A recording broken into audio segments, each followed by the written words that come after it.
Okay. Well, welcome to today's full council meeting.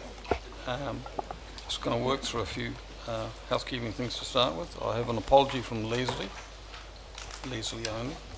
Would somebody like to move? We accept the apologies. Barry and Darren, thank you. Seeing Leslie's not here. All those in favour? Aye. Carried. Any declarations of interest? Right, yes, see. Miss Nikki Broad is a distant relative. She's speaking today on Cooper's Creek. I haven't discussed Cooper's Creek. Yeah, that's all good. Yep. So we have a public forum, and so a little bit different with the public forum today. We've got a couple of things that the public need to be aware of. We've got a paper up today which is the submissions for the disabilities policy, and staff have asked that be left on the table today, which means we won't progress with it.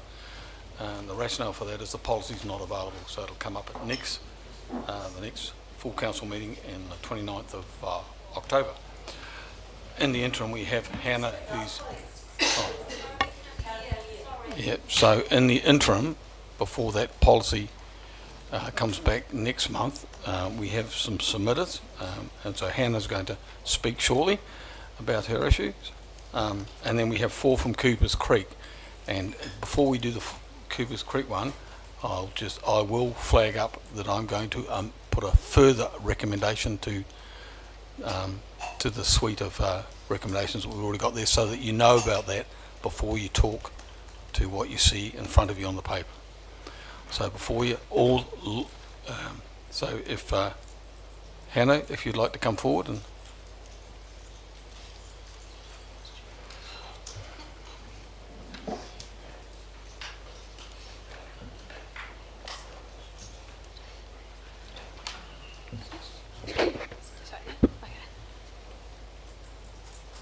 So welcome, the floor is yours. Oh. Oh, that's okay to speak? Yes, absolutely. Okay. Well, kia ora tēnā koutou, me ngā mihi nui kia koutou katoa me ngā rangatira o Murihiku. Ko Hannah Crawford, Pasco aho, ko Nicholas Crawford tōku tāne, ko Dara tōku kurimahi. Huri anō ki te kōrero i te reo Pākehā.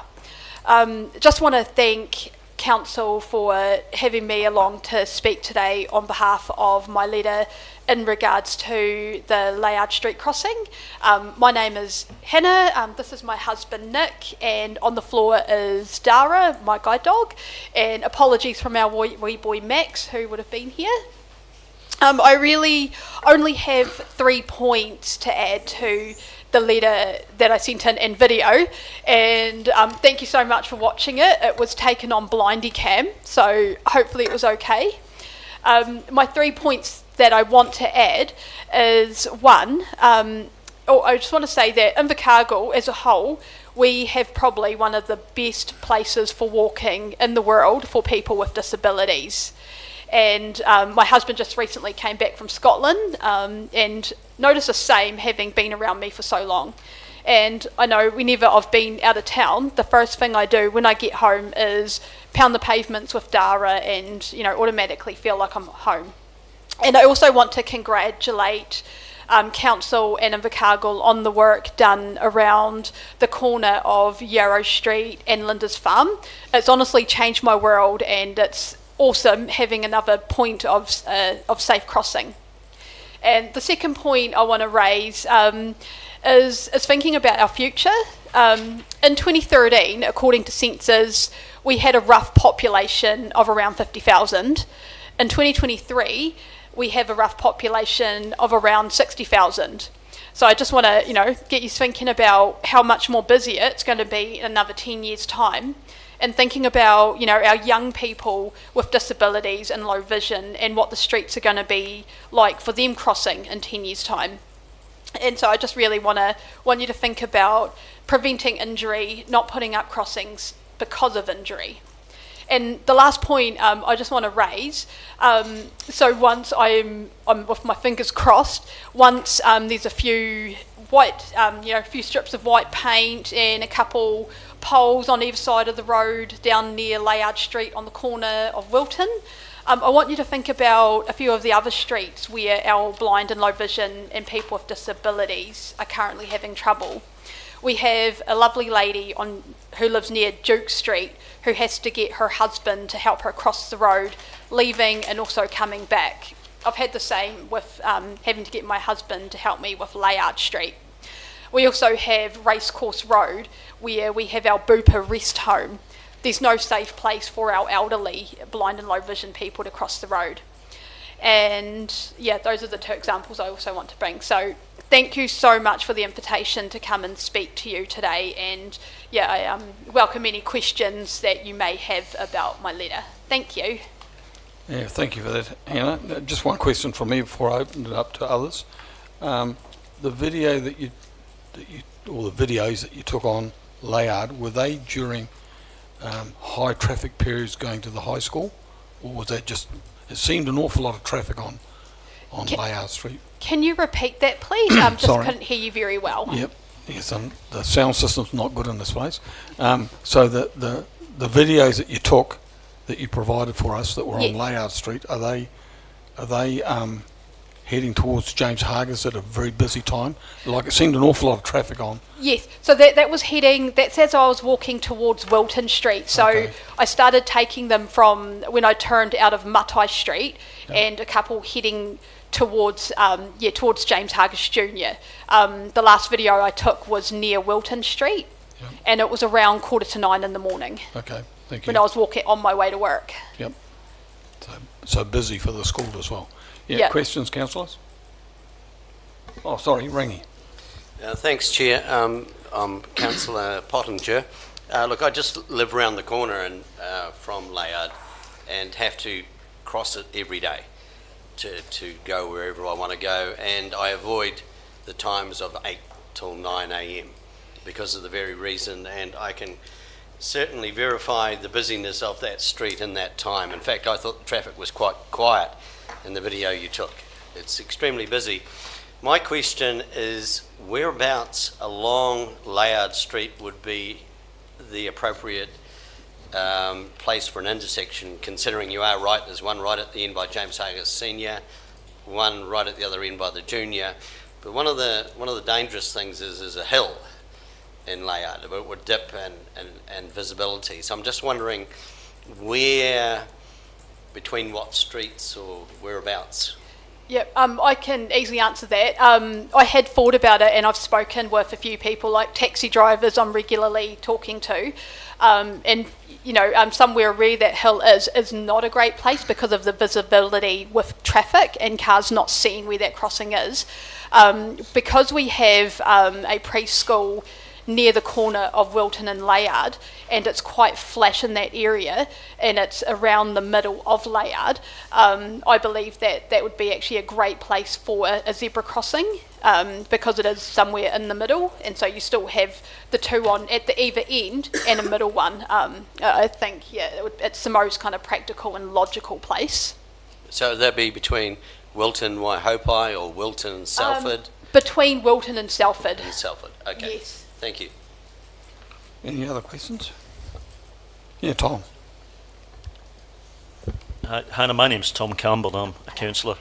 A slightly different subject, but I just wondered how you found Invercargill with respect to your guide dog, whether it was welcome everywhere, whether there was any trouble that you had with it that made it difficult to go certain places. Not typically. Most places I can go quite well with Dara. Okay, thank you. Yeah, she's quite fantastic. But she will, if she had her way, we probably wouldn't cross Layard Street at all. And I just also want to add too, I was walking with my wee boy to preschool the other day, and it took us a very long time to get across the road. I actually just wanted to see what it was like walking with him and how long it would take us to be able to cross. So we're very fortunate. Thank you. And Evelyn. Tēnā koe Hannah. Kia ora. Just first of all, to thank you for bringing your lived experience to this table. I acknowledge the references to Yarrow Street. I'm, like you, delighted that because I wouldn't cross the road there, I was quite nervous about that space as well before the lights went in. But I wonder, because we don't often get people come and talk to us with lived experience of the difficulty of walking across those busy streets.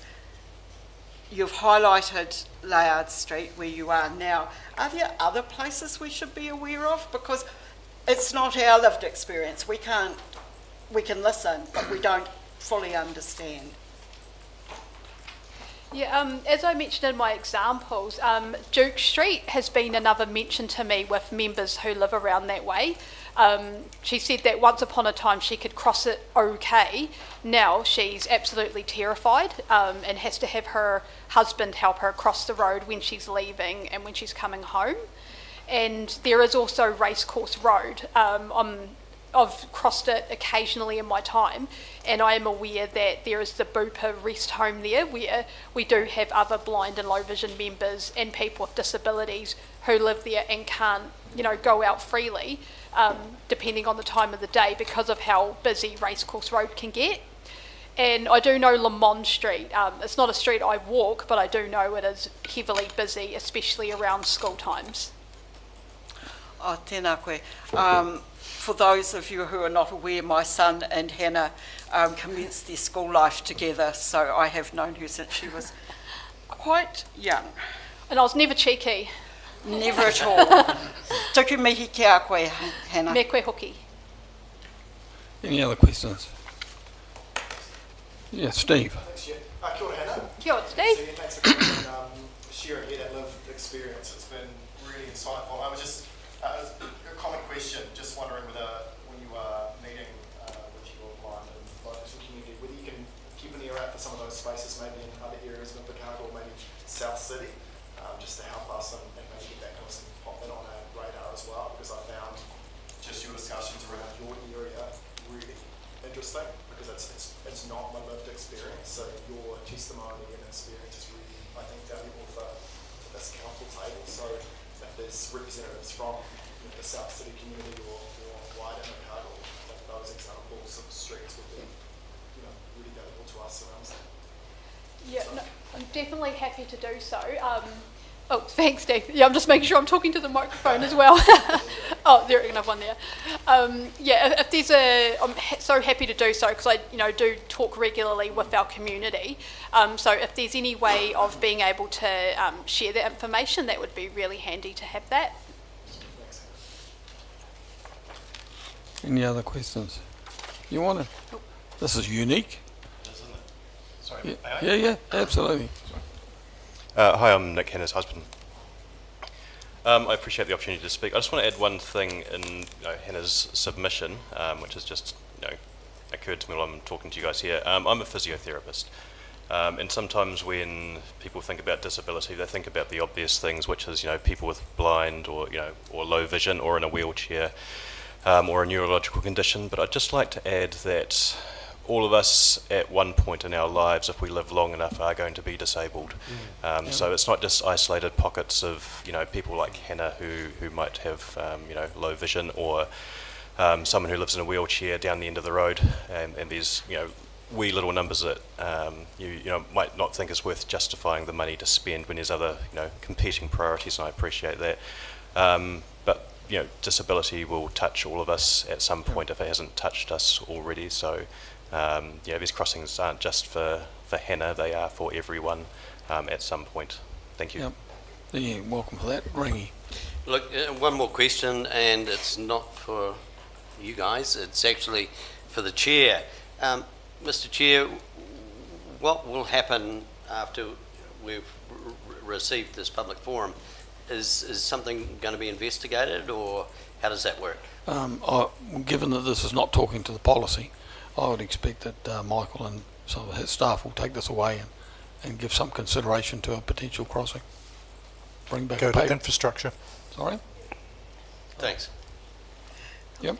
So it doesn't just finish here today. Grant. Yeah, thanks, Chair. Hannah, Grant Dermody here. Good to see you again.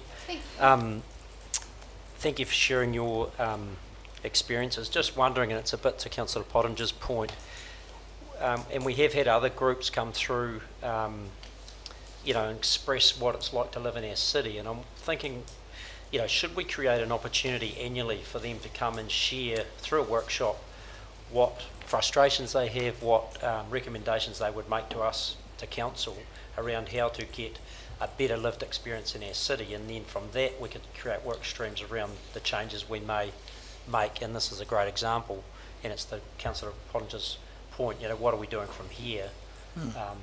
And so I think we definitely need to do something about it, but maybe that's a way that we can engage with different members of our community, and important members of our community.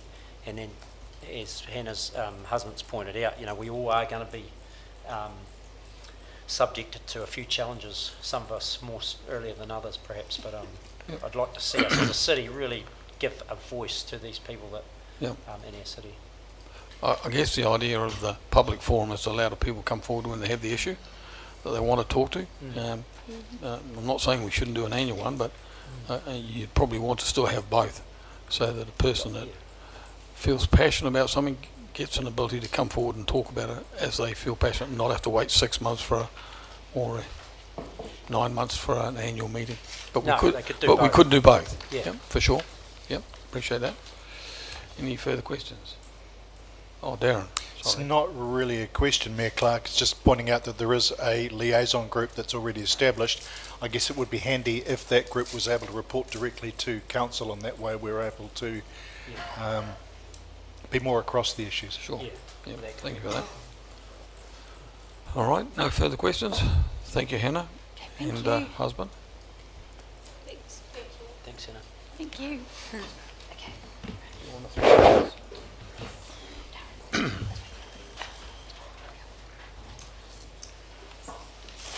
What happened there?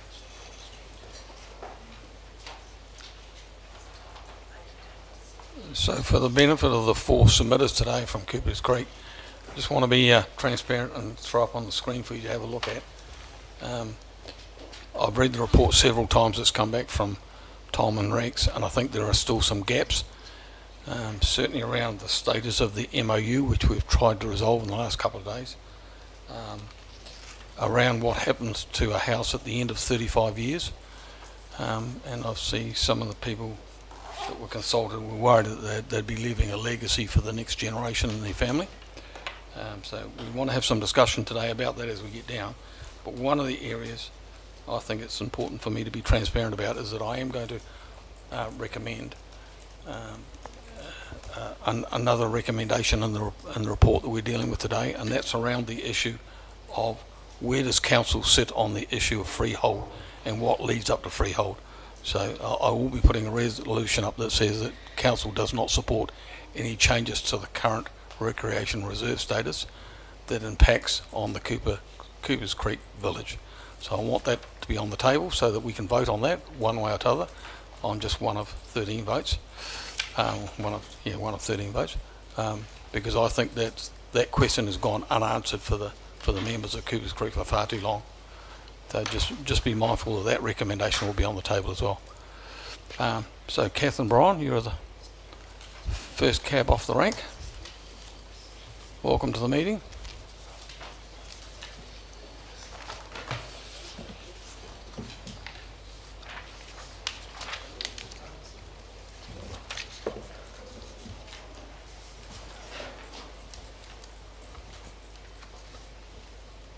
Okay, first of all, I just want to say that I appreciate the opportunity to speak to you all today. With regards to our fees at Coopers Creek, I agree with the decision that was arrived at regarding the fee setting for our licence to occupy, and I appreciate the willingness of council to rethink their previous position on this matter.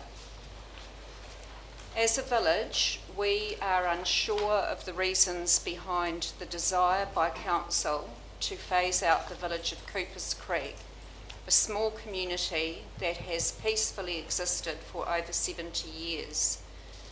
Today, the Group Manager of Community Spaces and Places, Rex Capel, will present you with his recommended option for future tenure of residents at Coopers Creek. That option is for a 35-year non-renewable licence. There is capacity to sell our homes, but with a condition the Invercargill City Council have the right to match any offer made. We have been informed that the council will then demolish and dismantle the homes they have purchased. This option was chosen by Rex following individual and a group discussion with residents of Coopers Creek during July and August this year. The focus of discussions included what residents wanted regarding the future of their homes, as well as options nominated by council, i.e. status quo and end of life 35-year option. Overwhelmingly, we choose a renewable 35-year licence with the right to sell to a purchaser of our own choosing. Our favoured option is possible under the Reserve Management Act 1977. And I refer you to a letter. Everybody got that handout? I believe you would have got it in your agenda documents as well. The letter's subject is advice to Invercargill City Council from Janice Priegard-Peterson, Director at PR Law. I specifically ask you to turn to page 2, paragraph 8, which in part reads as follows. Section 44(1)(e) provides a further exception for areas defined on management plans prepared under Section 41 and for the time being enforced. This exception would mean that if Sandy Point Management Plan was amended to allow for the Coopers Creek cribs, that would then be permissible under Section 44. However, making such a change to the Sandy Point Management Plan would be a complete U-turn in Council's approach to the Coopers Creek cribs, since they have been classified as non-conforming since at least 1989. Further advice states on paragraph 11, if Council is satisfied that there is an element of community benefit to the Coopers Creek cribs, the process for changing the purpose of part of the reserve is contained in Section 24(1)(b) of the Reserves Act. Our greatest concern is that a dominant narrative that views Coopers Creek Village as non-conforming has been handed down over a long period of time and inherited by council staff and passed on to elected members. This process has been reflected in consecutive 10-year management plans for Sandy Point. To conclude, I would ask today that each one of you elected members makes a commitment to do a U-turn and to dive deep into the core of what we seek. That is to fully understand the legal pathways that exist now that support our option of a 35-year renewable, transferable tenure to occupy our homes at Coopers Creek. Thank you. Yep, thank you for that. I'll just take the opportunity of making a brief comment, I guess, as opposed to questions, because it's important today that we get everybody's view on the table. Just a couple of issues. One is the ability to reassign. And I guess the question I would pose to your wider group is, if, for argument's sake, if you decide to move on 5 years, Sorry, if you tend to move on in 5 years or 10 years' time, do you have the right, without council approval, to reassign your lease to anybody? And I guess that opens up some difficult questions. What happens if somebody moves in that's not suitable to the wider village? For argument's sake, what happens if some gang members moved in?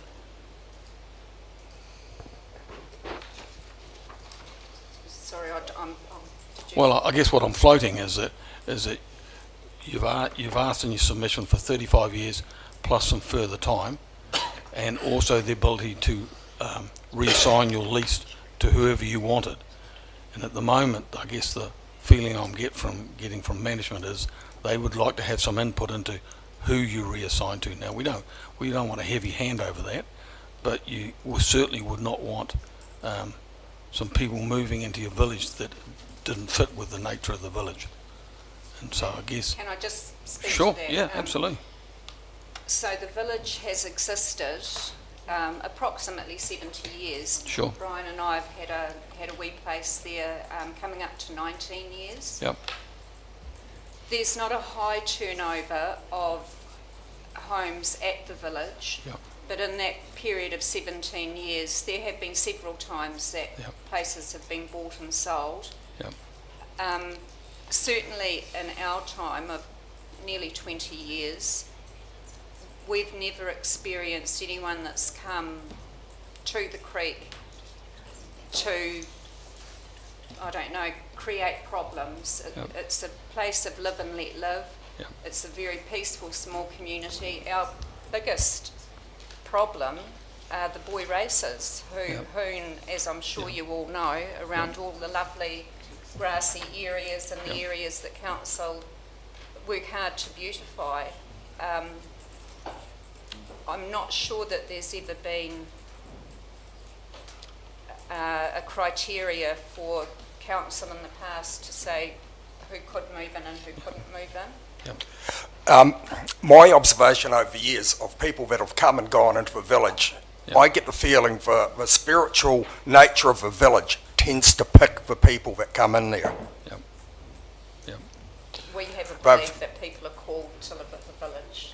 yep. It's that kind of a place. I do understand that, but just for your benefit, we've got the head of the Comachero sitting in the back end of Otara as well, and most people would not know who he is and where he lives, and he's just quietly come in, and so I'm just seeking a bit of protection for you around going forward, how that would look. The other issue you raised was the 35 plus ongoing, beyond the 35. And I'm not an expert in this field, and as you'll be aware, it's become quite a complex issue. But I don't see that, given that we need to get ministerial approval for the 35 years, based on precedents that have been set elsewhere, and I won't be here 35 years from now, but I'm assuming that there's nothing that prevents us going back to the minister 30 years from now to say, actually, this village is working really well. We don't want to downsize it and have it out and by stealth over a period of time. We want to go for another 35 years. Now, I can't commit to that because I'm not speaking on behalf of the management, but I don't see any roadblocks that stop a future council from not extending the 35 years but asking for another 35 years. Now, there'll be mixed views on that for sure, but so I don't know that's necessarily set in concrete as such, because future councils can change the rules, as you know. So I guess I'm just flagging that. Other questions, councillors? You get off very lightly. No questions? Oh, Trish. I'm sure I understand what you're putting across, Kath and Brian. Do you, why would you want it to be longer than 35 years? Is it because you want to transfer it to family members?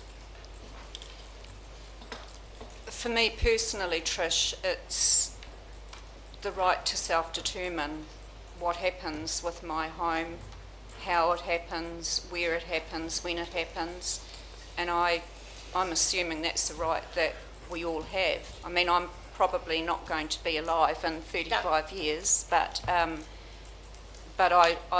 am invested in this little village, and I hope whoever is living there is getting as much joy and peace that we've had in our time there. So a further question, if you would. Sure. If you both passed, say, in 10 years' time, would you expect that transferable piece of land to go for another 35 years for them? Or how would that work? We only own our home. Yes. But if we, God forbid, both pass together in 10 years' time, I would want our children and our mokopuna to be able to use it, live in it, sell it, the option for them to do what they choose with it. But how would that sit for a period of time? At what time would you, say your family didn't want it, for example, and it was for sale or transferable to someone, what kind of expectation would they have of owning the house, the property, the house? If our estate on sold the house under the policy of a 35-year renewable, well, I don't know, they might want to live there, they might want to use it as a crib. For 35 years? The Well, time it say we died in 10 years, that might leave, let's say for argument's sake, 25 years left. Right. Yeah, they would have it, they might have it for 2 years and sell it. So it's 35 years is one from this point on to whenever, 35 years. Anyone buying it over that 35-year period of time renewable would have it for 35 years and then have the option of renewing the licence, is how I would see it. I think with a renewable licence, a property will sell. If it's only on a 35-year end of life, who is going to be buying it? All of a sudden you're making rules and restrictions in the marketplace, and it's debatable if a person will be wanting to buy a property they know that if it's going to be an end of a 35-year lease and that's the end of it. So that investment, you guys would just probably ask yourself, is that something you'd take on board yourself? Not as elected members. No. No, so might just contribute to that, Brian.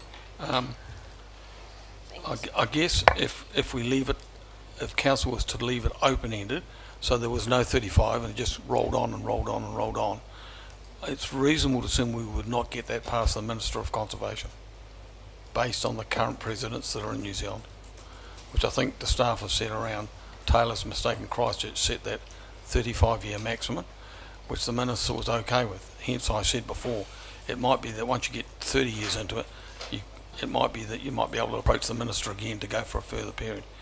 But I suspect, and again I'm a lay person in this, I suspect that the Minister would not approve it being open-ended forever and a day.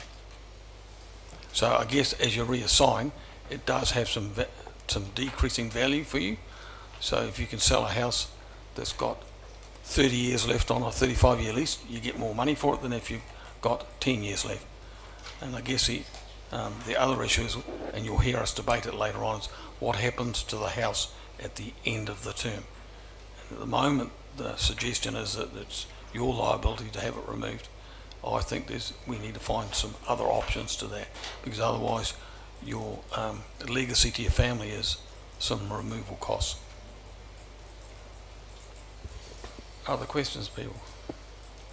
Yeah. Ria, yes. Thank you, through you, Mr. Chair. I was wondering, we're talking about 35 years in the submission. I had a question for Rex, or as our advisor. How did that 35 years come to that number, aside from 20, 25, and then 35? Yeah, I can get Rex to comment to that. Rex, the 35 year. Yeah, I will also probably discuss it when I talk to the report, but as the Mayor has already mentioned, it was a precedent that came through the Christchurch City Council Taylor's mistake decision, which was the most or the longest period of tenure that we understand a minister has approved to date. So there is precedent or a previous decision which would support that. Any further questions? No, thank you, team, for your presentation. Thank you. Kerry and Bob, the floor is yours.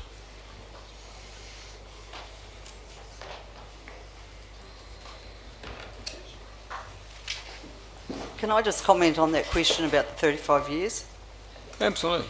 It was my understanding that 35 years was the longest period of time that you could have for a licence before you had to revoke the reserve status. Well, I can't comment on that. I don't know the legality of that. Right. Thank you for allowing us to speak. I'd just like to start with the fees. For over 20 years, Coopers Creek residents had been paying annual rental increases in line with the rates increases in Invercargill. In 2020, the council decided to introduce market rental appraisals, and within 3 years, our fees had increased by 200%. We addressed these increases through the submission process, and after applying the ICC percentage rates increases to our fees since 2020, we have reached the figure of $1,058.48 for the current rating year. Refer attachment 1. Rex Cable has also recommended this amount in item 3 on page 1 of his report dated 17 September 2024, which is attached to the agenda. In regards to the tenure, because of the past steep rental increases, the Coopers Creek residents got together and decided if we were paying fees based on freehold tenure, we may as well apply to have our properties made freehold. In 2022, 100% of the residents agreed to apply for freehold, quoting the written process advice given to us by Pamela Gear, the ICC Director of Environmental and Planning Services. Our application has not been processed. After the Coopers Creek residents jointly sought independent tenure advice, we unanimously agreed that the path forward should be to seek revocation of the reserve status for the purpose of making us conforming under the Reserves Act. This would mean that the land would be owned by the council, but it would open up additional and more attractive long-term tenure options for the Coopers Creek residents, similar to the 21-year renewable leases currently in place at Dunes Crescent, which is also on the same Sandy Point Reserve. Refer attachment 2. At the final working group meeting held on 10th of January 24, a number of residents discussed this preferred option at length with Tom Campbell, Caroline Rain and Chris Bowen of the Parks Department. Jeff Smith, Richard Rongan and myself also stated that this was the residents' preferred option at the council workshop held on Tuesday 12th of March 2024. Refer attachment 3. On Tuesday 14th May 2024, Caroline Rain and Chris Bowen presented 5 tenure options to the Community Wellbeing Committee meeting, and the revocation of the reserve status was not included as one of those options. It is important to note that the Coopers Creek residents had no input into the 5 options put forward and have had no ability to speak to these options until now. On Monday 9th of September 2024, Tom and Rex had a joint meeting with residents and presented a slideshow summarising Coopers Creek tenure options. On the slide headed tenure options for council consideration, there are 8 options / bullet points. Refer attachment 4. It is important to note that options 4 and 5 had text added in brackets that read, with council right to match an offer, which had never been discussed with the Coopers Creek residents either individually or collectively. This would obviously have considerable repercussions on future sales and value of properties, and residents have not had time to consider the full impact of this, so would like the wording removed from the options. Christine Smith will be speaking further on this. At this stage, all 100% of the Coopers Creek residents are prepared to park their freehold and revocation of reserve status aspirations and reach a compromise of option 3 as stated, retain reserve status, 35-year licence, right of renewal and transferable. Rex has also reported that this was the most preferred option from feedback provided by licensees on page 7 of his report. Option 3 is our preferred option, and we would like the support of you as our elected members in achieving council approval for it to be accepted. It is important to note that the outcome of any decision made will have a significant impact on the Coopers Creek residents. Thank you. First few questions for me, Kerry. So when you refer to 35-year lease, with a right of renewal and transferable. What does right of renewal mean? Does that mean that you can go beyond 35 years? In my mind, it is. So, and bear with me if I'm a little bit brunt at the moment, how can you have a lease that limits you to 35 Well, it years? says licence. Well, a licence then, that limits you to 35 years, but then has, in the next paragraph, an open-ended time frame that actually reverses the 35 years. Well, that was one of the options that we were given to consider. Yep. So the right of the renewal is not beyond the 35 years, or you think it should be? Yes, I think it should be. We've discussed this before at council, and so I'll just make a comment before I open up the questions. I think that we would not get a change of status past the minister, and certainly iwi has provided advice to that effect as well, and they will be consulted in the process. But for that option, it doesn't mean revoking the reserve status. I know, but the precedent that we face is, as Rex said, is the Christchurch one, which pushed out the option to 35 years, which is a long time by comparison to some others that have been approved. And our view was that, or council's view was that that we should try and match that, given that we've got the precedent. I mean, I don't think there'd be any Minister of Conservation that would have it open-ended so the houses could be there 100 years from now. Our understanding is that the minister would accept anything that that had full council approval. That'd be the first minister in the country that I've ever come across that thinks that way. They are very mindful of setting precedents. If they opened up Cooper's Creek to renewables that could go 100, 150, 200 years, they'd be opening the Pandora's box everywhere, I think. So I'm not sure about that. But the other issue Is there another wording that we can use instead of end of life? Can we put in there renegotiable? Well, as I said before, I mean, I'm not an expert on this, but I'm just trying to find a solution because this has been decades of being unresolved. I don't see why we couldn't, well, it's your choice, that you couldn't sign up for a 35-year lease and that the council, as it got close to that time frame, could reapproach the minister. Yeah, I was going to say, if it's renegotiable at 35 years, it leaves it open for the council and Cooper's Creek. If it's renegotiable rather than end of life is the death of Cooper's Creek, I feel.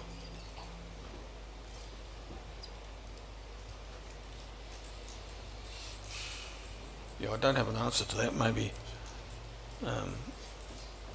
it's in the wording. He's not putting his hand up to answer that.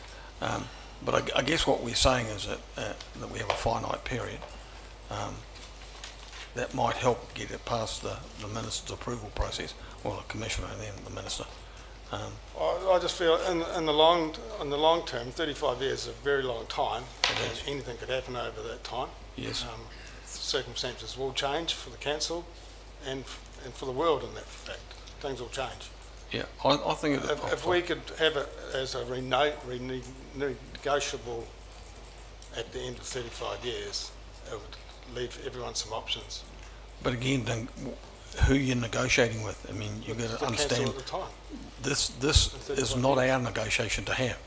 We can't offer you 35 years before the minister approves. So you'd be, in effect, you'd be wanting to renegotiate at some stage with the minister. And I think that leaves you open to all kinds of things, because you might get a different government shake in the next election or the election after that has a different view on this, and you could end up with a much shorter period. I think if you got the minister approval at this stage and you signed up for 35, it would be really, really hard for any council or government to take you away from 35. Now, go beyond it, that takes another action again. It'd be hard to renegotiate too if it's already... Well, the thing we'll is... take a 21-year licence renewable. I mean... That's already on the reserve. Yep. Well, I'm not going to get drawn into that. So that must have got past the minister's approval. I'm just telling you that the New Zealand precedent is 35 years. If you but want to push there's a that precedent on our reserve. I'm just saying, if you want to push that boundary out, you can. And the way to do that is just not accept the 35 years. Just say, no, we'll have an annual licence based on the current fee that you're offering with an adjustment every year. and we'll go out and legally challenge you. And you've got that right. You don't have to take the 35 years. And even if you do take the 35 years, I think you've still got a legal right to go out and challenge if you want to. Go down the track of freehold. I think, and I said to you this at the previous meeting, I think you're just throwing good money away. We've parked that. Yep. We're trying to understand reach that. a compromise. Yep. But I just don't understand what the right of renewal means. Because when you say in a contract, you can stay here, regardless of whether you stay here or whether you transfer your lease to somebody else, be it family or sell it to somebody else, for 35 years, how can you have another clause in there that says with a right of renewal? Because that means on year 34, you could come out and then say, we've got some rights to renew. I don't think any of us are going to have to worry about that, but Well, if you're not worried about it, then you wouldn't No, have as a far right as of we won't be renewal in there. alive. But I do appreciate that as you get towards the end of the 35-year period, two issues will come up. The limiting to 35 years does devalue the ability to on-sell the lease, to move the value of the house across. If you've only got 10 years lease, who would want that? Or maybe somebody my age that's probably not going to be here 10 years from now might think that's a nice crib to have or a nice place to live. But then there's what do you do with the house at the end? And that's still, for me, not resolved, because it shouldn't just be on the incumbents to move the house. Otherwise, you pass and your family suddenly have a cost. but if it's a renewable licence, you're protecting the future of the village. Well, that's another issue again. Because renewable, you might as well not have the 35 years. Because you've got a renewable licence at the moment. It's called an annual licence. And every year you renew it. And any year in that process, council can say no to you. You're aware of that, of course. We don't have to, council doesn't have to sign up to next year's lease if we don't want to. Now, I'm not suggesting we'd ever do that, but all I'm saying is that if you want to safeguard it, and again, when Tom and Rex speak, when we get to the paper, I think the clear thing that will come out is that most of the residents spoke for want some certainty going forward. They want some tenure to know that if they get a change of management or a change of elected councillors, that things don't change on them. They want some certainty going forward. And so the issue is 35 years with the right to transfer or sell good enough for you? And if it's not, then you don't accept it.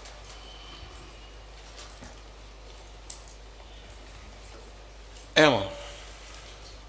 Well, I was just thinking it must be very difficult sitting here listening to people surmise what will be and won't be.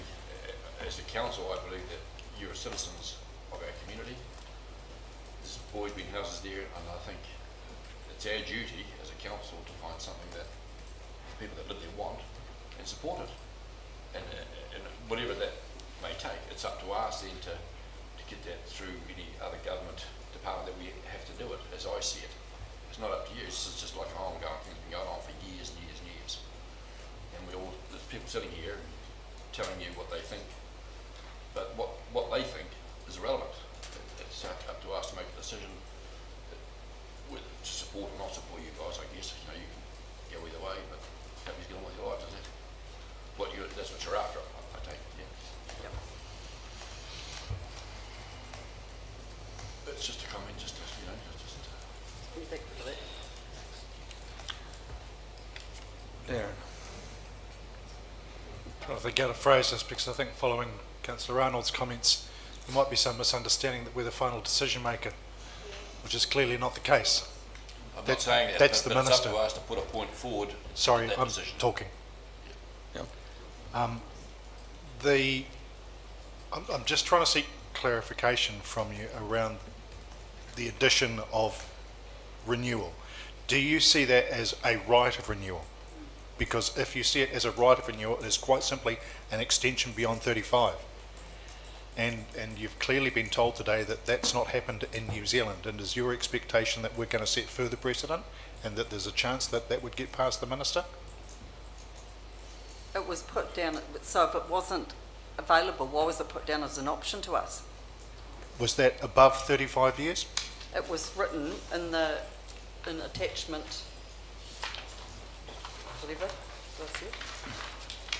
Yeah, look, I can help with this. When we had the meeting going back 3 or 4 months ago, one of the things I charged our parks team to do is not to have a restrictive list of what we thought the options should be, and we should just brainstorm out absolutely everything. And when you look at the list, there's a lot of options in there. Some of them are very close to other options.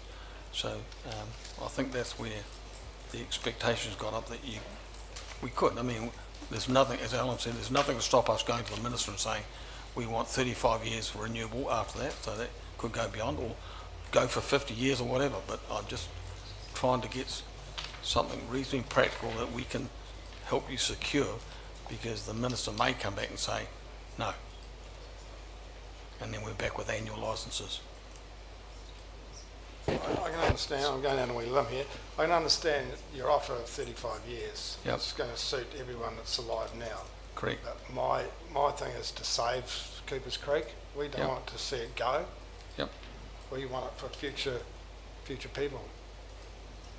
Not necessarily family, but friends or whoever wants to go out there. Yep.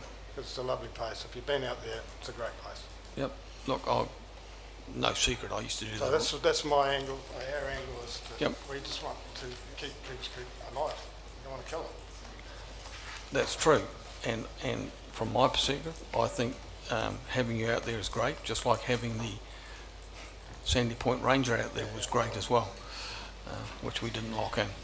And so I think we had a lot of value by being there, no doubting that at all. But I just think we need to get what we can get past the Minister first. I think that's the best way to go, and then go back 20 or 25 years from now and have another go. Because I think if I was a Minister, I could agree to 35, because I agreed to that in Christchurch, and then you get a bit further down the track and you can set another precedent. But going beyond the 35, I think the Minister will have some nervousness about that. Iwi's already given their strong view on that as well. So knowing how the system works, I just don't want us to end up with what we've got at the moment, which is 1 year leases where council hasn't done very well with that. We haven't renewed them. We haven't done well with the fees, and then we suddenly lump large amounts onto you. So just don't want to go back to that. I was referring to attachment 4, Yep. which is 10-year options for council consideration, and it's Yep. number 3 on that page. Yep.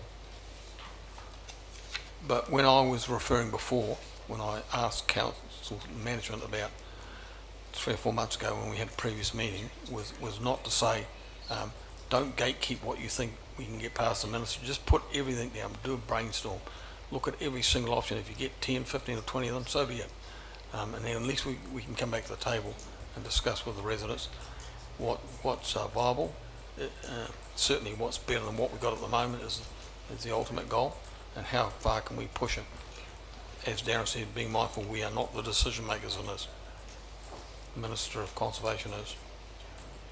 So in 34 years we can quote you, Nobby? Sorry? In 34 years we can quote you what you said? Yeah, you can do what you like. I won't be here 34 years from now. I'd be happy just after 4 years. Yeah, Alex. Oh, sorry. Thank you, through you, Chair. Firstly, I appreciate this is really hard to find an amicable solution for everyone. I appreciate that for your residents it must be a bit like feeling in limbo all of the time. I also just really want to sincerely take the time to thank you for all being the kaitiaki of the area, because I know that you absolutely take care of it and you're out there all the time trying to chase off the boy races. My question is about, are you familiar with the Blue Cliffs situation, where they've now had so much coastal erosion that their houses no longer hold any value and can't be liquidated? Have you given any consideration to the fact that this lease, if accepted, license would be accepted for 35 years, that we're running into 2060, like coastal erosion is a thing? Have you given any consideration in the report, and I guess how you've been saying that, previous submitters have said that actually, like, who would want to buy a house that you can't just liquidate or pass on a license or a lease with?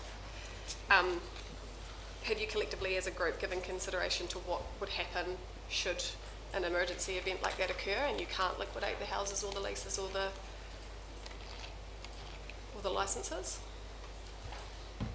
if sea level rise or coastal erosion is going to affect us, I think there's more places in Invercargill should be worried than we never flooded in the 84 floods. We're probably the lowest, the closest to the water. We're 5 metres above sea level. In the LIDAR data that was supplied to the master plan, it said there would be likely a 30 centimetre sea level rise over the next 40 years. So it would be a long time before you had to worry about sea level rise at Coopers Creek. It's certainly not on our radar of things of concern. This is more of a concern at Tenure and keeping the village intact. But the council could cover their arse, looking for a better word, by putting something in the contract that they're not liable for any of that anyway. That the risk is theirs. That the risk is owners, and that would give council an out. I think the council risk is not the existing homes. It's if we attempted to subdivide in the area to allow for freehold, that's where we'd run up against the regulator, which in our case is the Environment South. Yeah, Tom. Oh, sorry. Alex, will you finish there? Yeah, I'll leave that at that for now. Yeah, Tom. Thank you.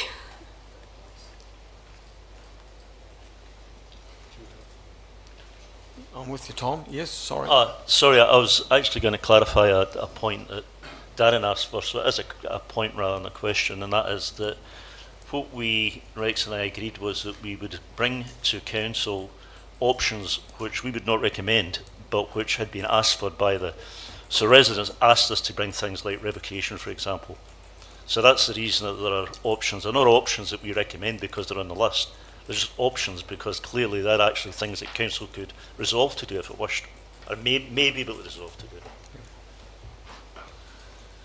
Evelyn. Kia ora. Look, I have a question. We have spent almost 3/4 of an hour on something that is not actually on our agenda as part of public forum, that we are going to then talk about later on. I'm not going to discuss it at this point.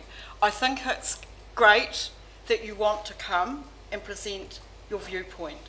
It's not the first time I've sat here and heard the views that you've expressed, and like many of the others, I understand the passion that you're bringing. I have a real challenge on the fact that we are not getting on with the business that we have to do in a timely manner because we have set aside this time that was not provided for. Like many others, I have lots and lots of commitments. I don't deny that you as citizens have a right to come and speak before us, but I think we should have known that you were coming, and two groups of people have taken nearly 3/4 of an hour, which is longer than we normally provide. So at what point are we going to move on to the agenda? Well, we will move on to the agenda. When I make the decision, we'll move on to the agenda. Thank you. I've given a lot of licence today. This dispute has been decades and decades in the making. It's gone unresolved for far too long, and if we have to sit here for an hour to listen to, I think, 3 couples and Nikki also give it, and then I'll take the time that I need. So, any further questions? Peter. I haven't got a question, I have a comment. Do you want to take my comment now? Sure. The wish of these people, they're 100% in agreement that they retain reserve status for 35 years, right of purchase and renewal and transferable. Look, these people out there are doing us no harm. Great. There's no skin off our noses. They're a great community and they're our people.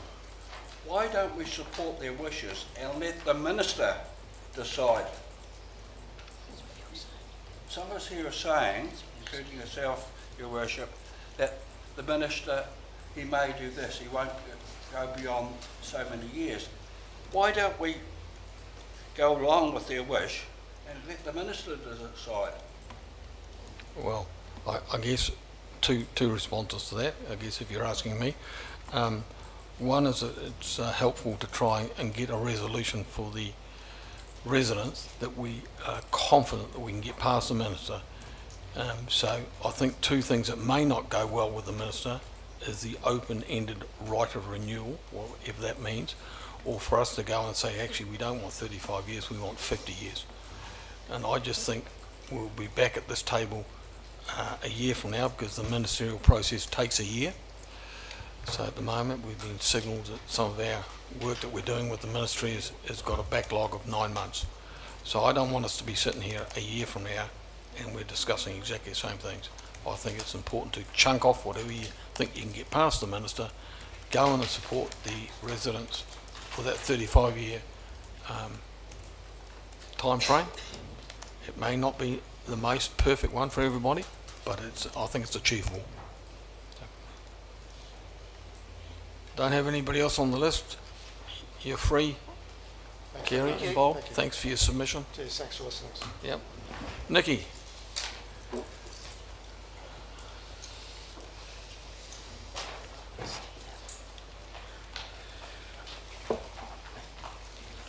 Welcome.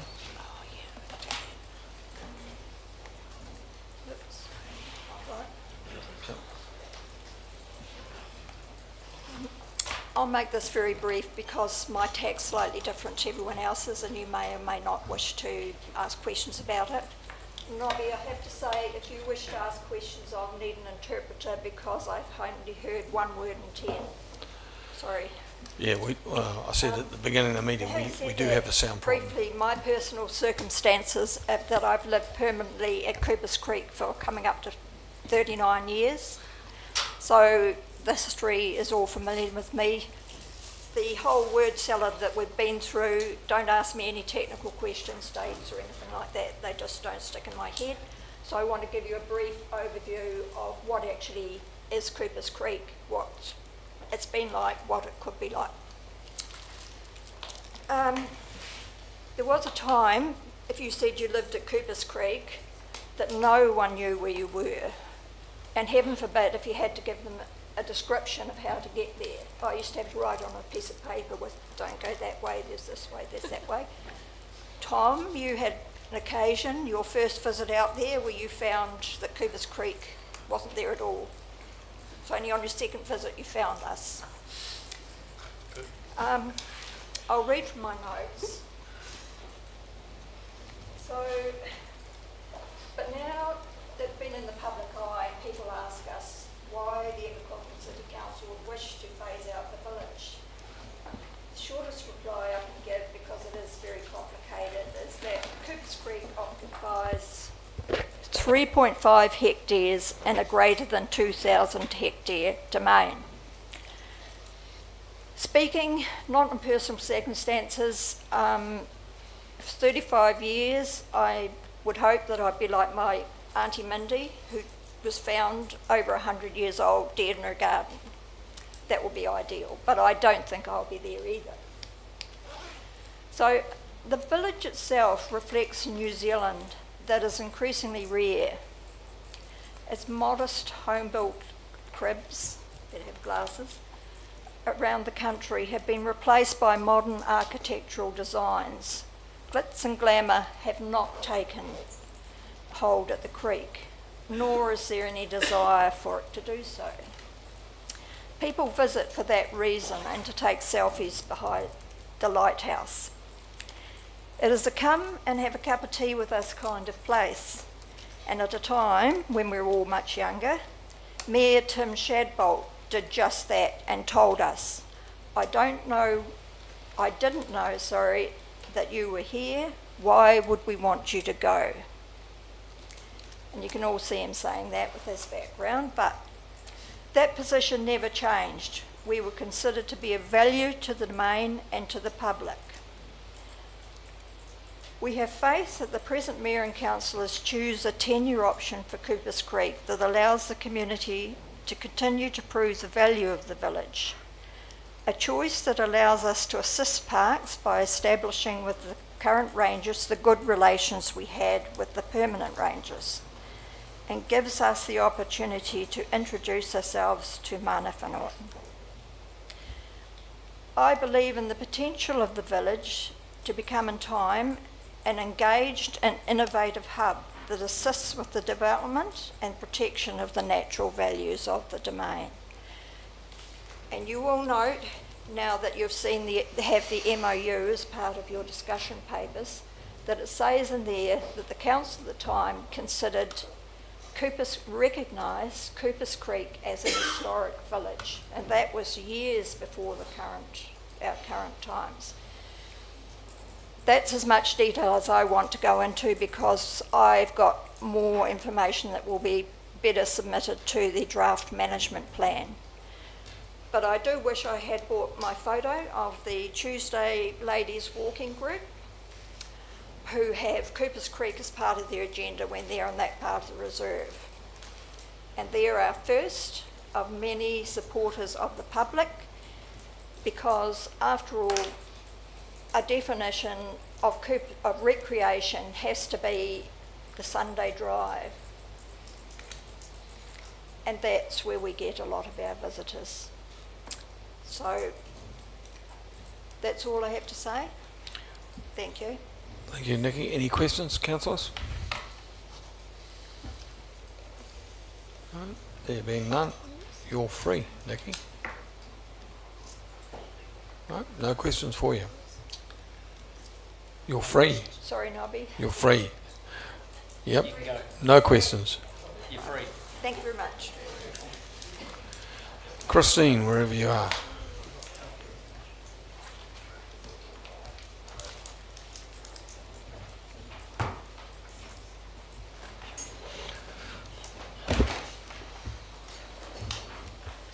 Good afternoon, everyone. I appreciate being able to speak to you today, and I would like to report that I greatly value all of the input that has brought us to this important day today. And please excuse me, accept my apologies in advance, for I have to read my submission. My language needs to be precise, and I don't want to forget anything. And this would be very likely because I'm getting to be an old lady-ish. I actually should have said an oldish lady. Anyway, it's obvious now that we're talking about the report that Mr. Rex Capel is going to bring back to the council. The tenure options, if you have a look, are tabled on page 72. And the following clause is written on page 73 under the status heading. So if you wanted to look at that. And it says, a right to transfer to a third party, but offering the council the right to match the tabled offer if it chooses to. There are very important ramifications, implications, and consequences of this clause for both parties. I will list those that we've come up with. How can a real estate agent in good faith initiate a sale on the behalf of a Coopers Creek homeowner, knowing that the ICC has the right to match a tabled offer? A publicly known right to match would detrimentally influence the market, diminish interest and competition, and arguably lead to lower offers. This could be seen as the council placing their thumb on the scale, tipping the balance of the market forces in their favour.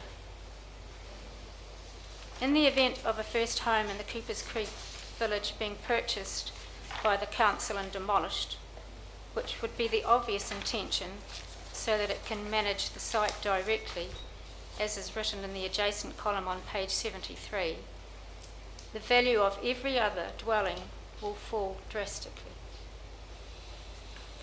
This does not allow Coopers Creek homeowners to realise the asset value of the home, their home, which is very important to many of them. And tell me how the council can project the cost of purchases and house demolition in the future financial planning balance sheets.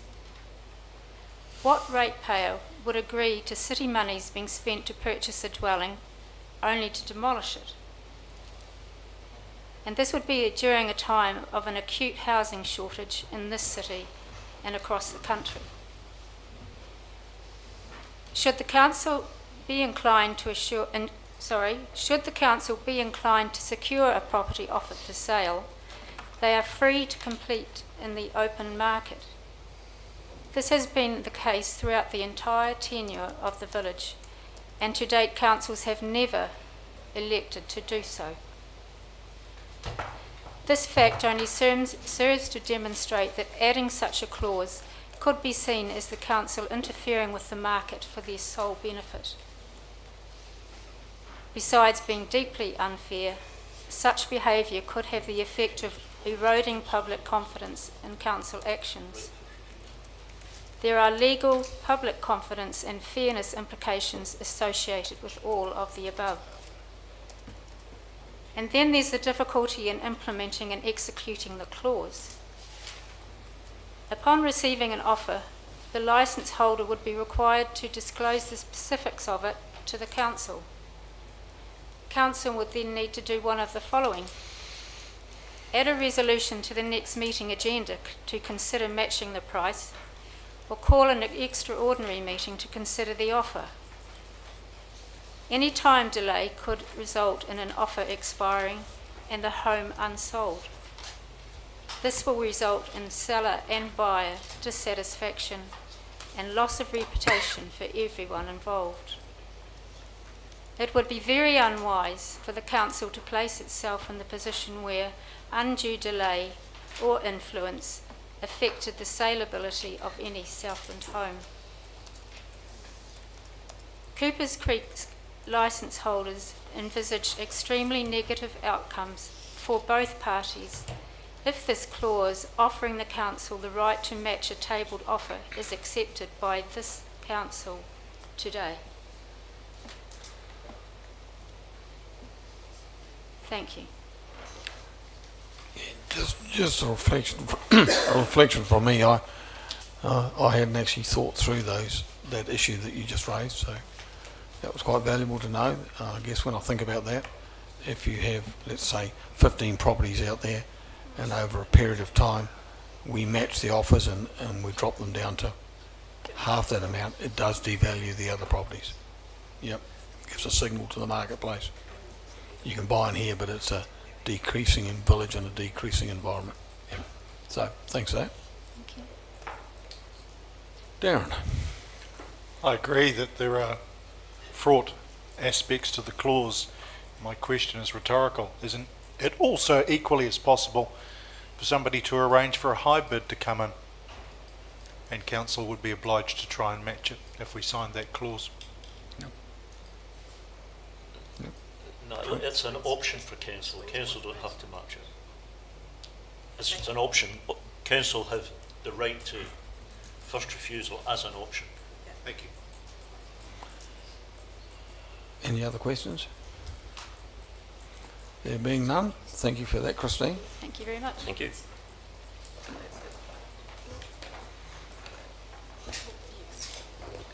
All right, councillors, we've got some other stuff that we can work through reasonably quickly. We've got two major late items that have come through. One is the minutes of the Finance and Policy meeting held on the 17th of September. We just need to have a mover and a seconder just so that we can receive those. Moves that that's accepted as a major late item. Yeah, thank you. And Grant, thank you. All those in favour? Aye. Carried. We have a second one, which is the Finance and Policy Committee meeting held on the same date, but it's in PE. Same resolution. Yeah, thank you. Grant, thank you. All those in favour? Aye. Carried. That's what we've got. Yeah. It might be helpful now to jump the agenda while we've got the Coopers Creek people here and consider the paper that relates to them, as opposed to having them sitting there waiting for it to come.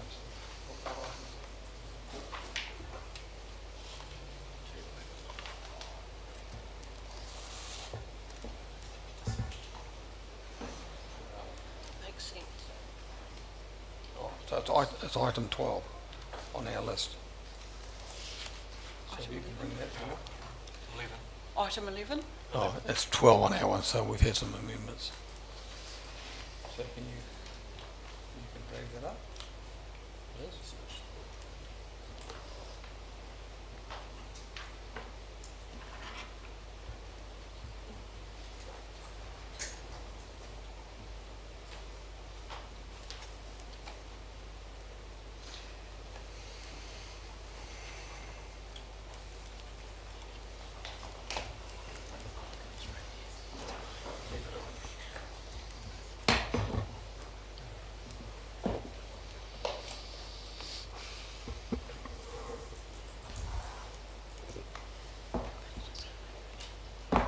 Impressive papers.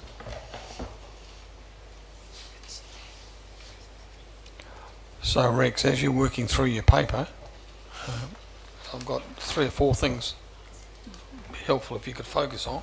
So I'll just list them out for you. If you want to write them down, I'll do it slowly. One is to cover off the advice that you've got from PR Law about the MOU, which is a very historical document. Second issue is what's the expectations around the removal of a house after 35 years? So is that liability solely with the family, or is there some other options available to us? Just quickly cover why you are so generous with the licence fees at 1,058 for the record, and also the issue that's been raised by Christine and others around the ICC ability to match an offer if they wanted to, and how you feel about that now that you've heard the feedback from the Coopers Creek group about that.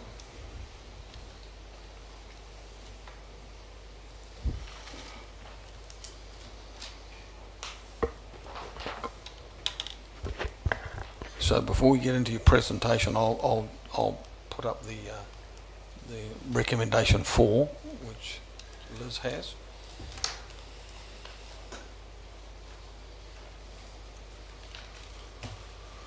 So when we get to these, I will introduce that. We'll have a vote on that separately, so that you're not tied up with the other issues that are there.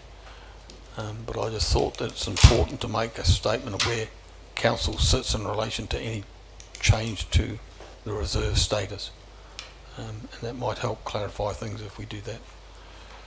So I'll move that we accept that. A seconder.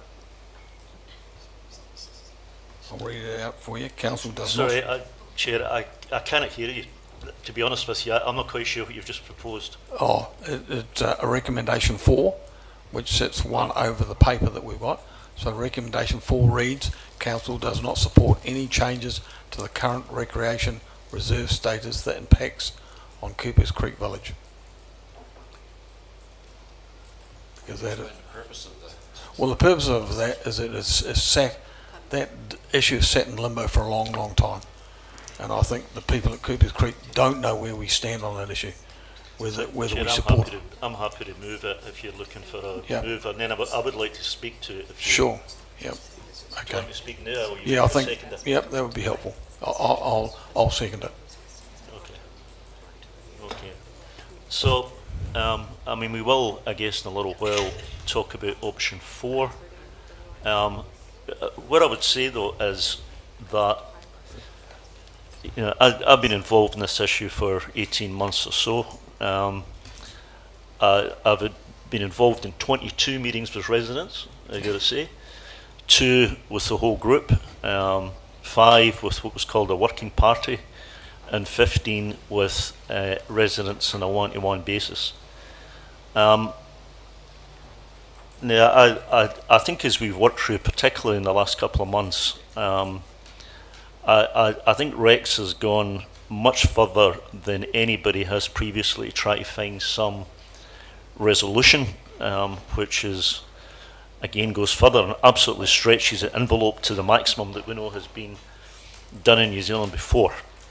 I think we've also saw enormous tenacity from the residents and holding out for, the best deal that they can possibly get. So that's been great. What I would say though is that in all of those meetings, in all of those meetings, the dial has not moved at all. The Wisher residence, as has been explained today by all of the presenters, is for a licence which is renewable and therefore is a licence in perpetuity. In my view, having read everything and listened to people, I don't think that is deliverable so long as there is a reserve. Neither do I think that we should be imposing on residents a solution like number 4, which they simply do not want. So my own view is that we should consider, as you've put up, the question of whether we would be prepared as a council to revoke, and therefore at that point we can either keep in our own ownership and provide long-term leases, or we can revoke and consider the question of freehold. But revocation would be necessary prior to that. So I think as a council we do need to consider that, because in my view, having gone through 22 meetings in 18 months, the only alternative is to leave status quo, is to leave things as we are. There is actually no reason why we need to change things at all at this point. As I say, no point in forcing on residents a solution that they simply do not want. So I'm moving, and it's in the negative, because I don't personally support the idea of revocation, but I think it is necessary for council to consider it. And in fact, Rex and I did promise that the matter would be considered by council, because again, it's really the only thing that can possibly satisfy all of the requirements. So I think we need to put it to a test. So I'm moving that we do not support revocation. So I think there's a double negative in there that people need to think about when they come to vote. Thank you. Right, the floor is yours, Rex.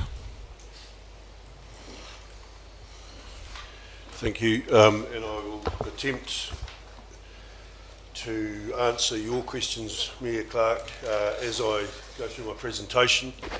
And I must say the public forum part of the Coopers Creek residents... sorry to interrupt, just a point of order. When do we get to speak to Resolution 4 up there?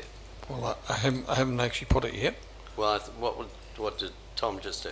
Well, I was giving him the opportunity as one of the 2 people that have engaged on this process to give us some background for that. Just move a motion. I'm confused. The floor is yours, Rex. Point of order. Was there not a motion put? There was a mover and a seconder. Is that not a motion? Therefore, should that not be spoken to now? Who moved and seconded it? I didn't hear that.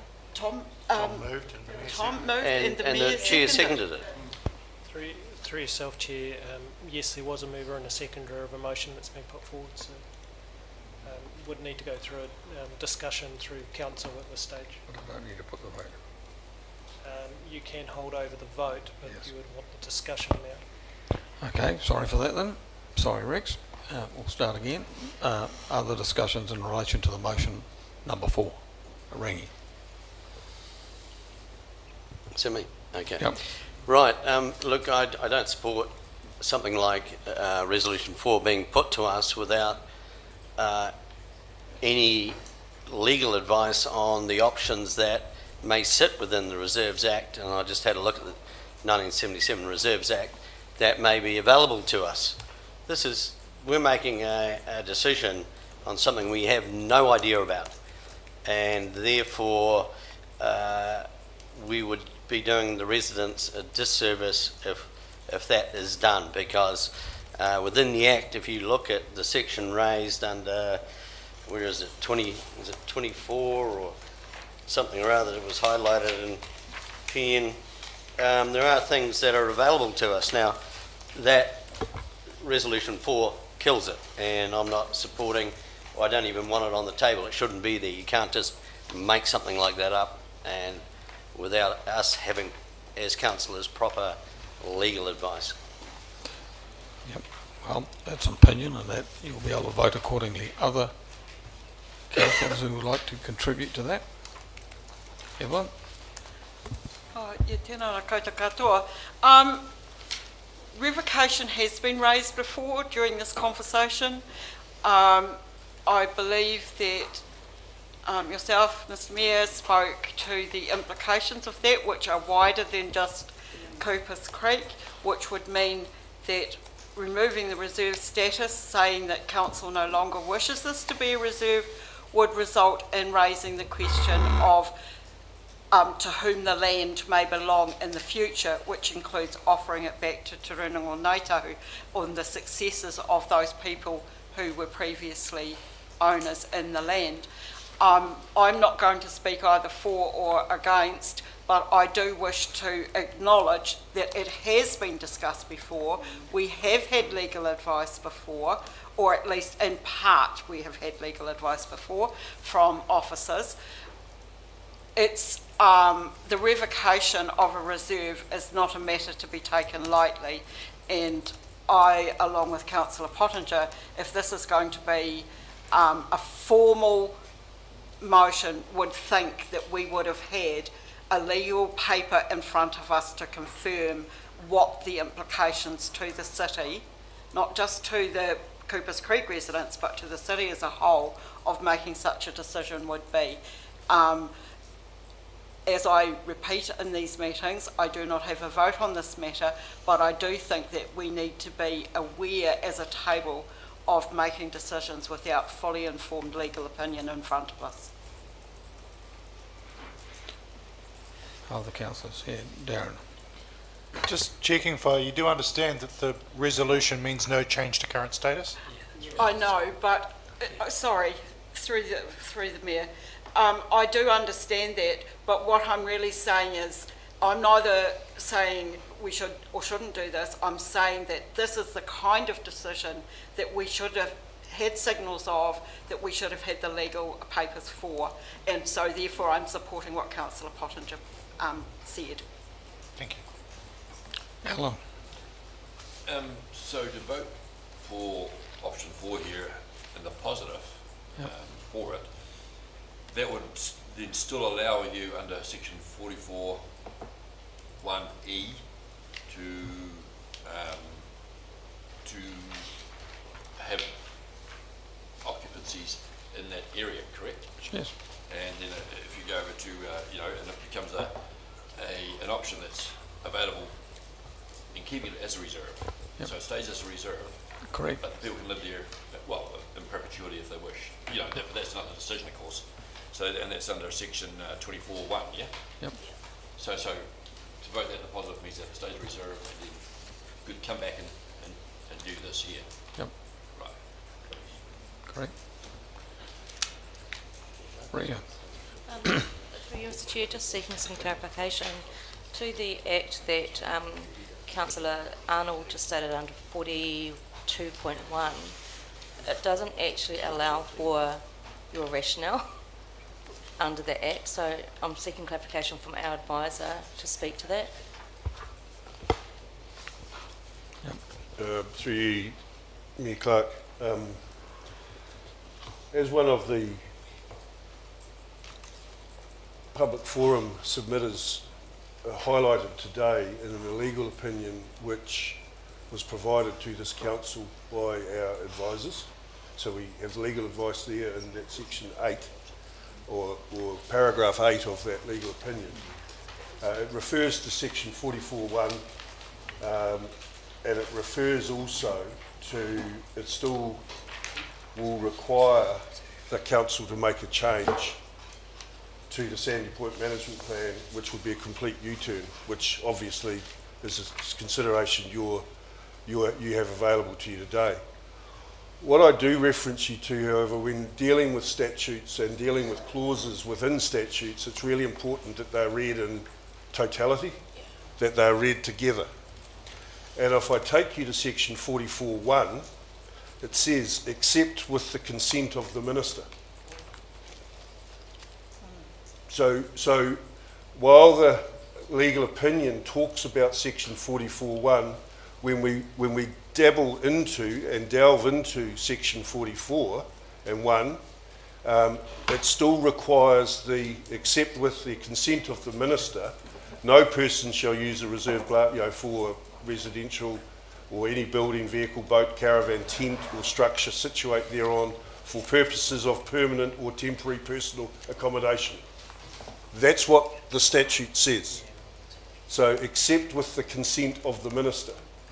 So, at the end of the day, whether we go through a process, which is what we're talking about today, which is through a reserve management plan process, because if I can remind you that what you resolve today is going into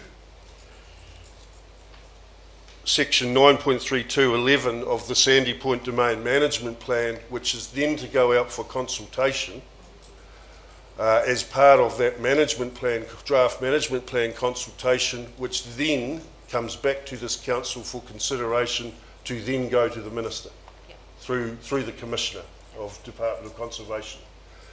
So while the legal advice that's been referred to today, our legal advice that's been referred to today, when you read that section in totality, it still says to me, and I'm not a lawyer, but it still says to me that except with the consent of the minister, no person shall use. So that to me suggests that whichever path you go down, it's still going to have to go in front of the minister. And so to that point, the purpose, the intent, and this is what I'd like to talk to once you've had your discussion, but I'd like to talk to my report, or the report about, from a staff advisory perspective, is to actually provide some context, further context to what the written word is there, and to answer questions from you to me of what else, or what that both the report in writing, but also my verbal report would provide. And I'd also look to Councillor Campbell, who's been part of the latest process, to affirm or not some of that comment as well. Thank you. Any further questions? No. I'll hold over the rear. Oh no, I was just going to ask Mr Mayor what you're just about to say. Sorry? I was just going to ask about what you're just about to say. Oh. Well, what I was about to say is I won't put that vote at this stage. I'll do it when we consider the other recommendations. So the floor is now yours, Rex. Thank you. And happy for Tom to contribute where appropriate. Thank you. And again, as I started, I certainly would like to thank the licence holders who have spoken today for both the input today, but also obviously and I want to reinforce that 15 of the 17 licence holders participated in the individual meetings that were provided, and as well as that, we also had a very good turnout in the drawing room downstairs for a collective meeting of those who were able to attend a couple of Monday nights ago, in which I think it was Kerry who we put up the slides in which we were able to talk through some of the options which is now being developed and prepared and presented into the report that you have in front of you today.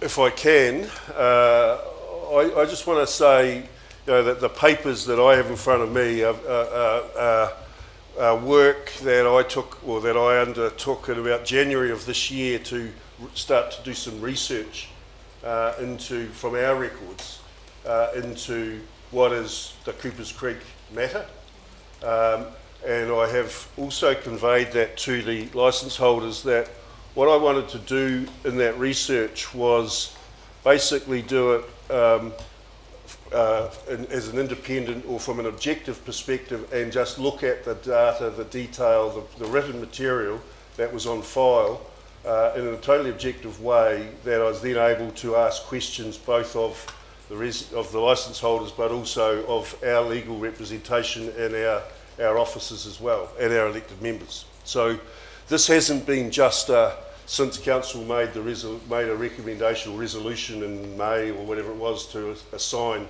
Deputy Mayor Campbell and myself to do that. It's been a long-going preparation which has taken a lot of information from a whole lot of parties. What I have also tried to do through this process, I suppose, which I think has been really quite effective in being able to provide to you a report today that hopefully does overcome some of the concerns that had previously been raised by the licence holders around the type of information, the level of information, how information had been presented. And putting that aside, what Councillor Campbell and I also attempted to do through this process was attempt to rebuild that relationship and approach alongside the residents, which we always understood there would be tensions around what might come through as a decision today from council and might what have been the desired result from the licence holders. And we've been upfront about that. And as Councillor Campbell has already talked about today, the options that are in the paper, in the table, are actually the options that were provided in some form or other and fed back to us and worked through from the information received. I do take, I think it was Kerry's point on board, that the options around, in the brackets, around council having the right to match an offer weren't part of those conversations, and they came from further conversations that we'd had internally. So I take that point on board from Kerry and acknowledge that, but that is something that you as a council can consider, having heard that directly, but also having heard, and one of the questions that the Mayor has asked me is to explain why that may have been included as well. So what we've attempted to do through this process is actually listen, understand, absorb, interpret, and then come back with a variety of options for your consideration, which, as I say, and I remind you, what happens from today, if you make a decision, is, as it says up there in recommendation 2, it's to be included in the draft Sandy Point Domain Management Plan, and that's one of the reasons why we have withheld the management plan draft coming to you, because we wanted to get this completed so that there was just a highlighted line in that draft management plan at the moment. And as it stands, that's what's recommended. It's been a tightrope. The process of working this through has been a tightrope of walking a tightrope of hearing what our elected members, you have discussed and considered and talked about over a period of time. It's been a tightrope of understanding the history and understanding the long-term history of previous council decisions, previous council conversations where we heard that previous mayors have indicated that this would happen, this could happen, but we're still back at the table today. And to be fair, Mayor Clark has attempted, and I remember I've got a handwritten note from Mayor Clark from about March asking for what he referred to today of basically try and get this sorted so that we actually aren't going to keep coming back to the table. Now that's not going to be up to me, I can only assist. And it's one of the things that, again, Councillor Campbell and I have talked about, that from a council perspective, there is nothing personal in this. But from a licence holder's perspective, we understand the emotion and the personal nature of what the matter is that's on the table. So again, that's the tightrope that we're talking about and trying to bring that together. But I certainly don't have any there's a non-personal agenda, nothing in here, and there's no conspiracy theories or rationale in understanding why. It is actually, as we explained to the collective group, the responsibility of a council officer in these types of situations is to provide you with advice which is legal, which is able to be followed through on, and that then becomes your decision, and then that becomes enacted from that. So that's what's been attempted to be done. I am really interested in your questions, but I do so also mention that we're walking the tightrope to get what both represented across all of the options, the feedback and the information, and that includes for the tenure part of the report, but also the fees part of the report. And it was very early on mentioned by Councillor Campbell in our individual meetings, but also in the collective meeting, that it was always our intention to be fair and reasonable in hearing and understanding the claims of the licence holders in terms of what would be put forward. And you've heard again, I think it was from Kerry, and how that figure of 1,058 or whatever it was calculated. And we have just, that's the recommendation that's been put, and it was a question that the Mayor asked us, why, I think you said, was I so generous in supporting it? Again, Councillor Campbell and I had discussed it. Councillor Campbell had talked about the 1,835 option being based on a $5 a day ground rental fee. However, for the sake of the quantum that we were talking, I just thought it was more reasonable to follow the logic and the rationale from the licence holders and put that in front of the council as the preferred or as the recommended option. In terms of that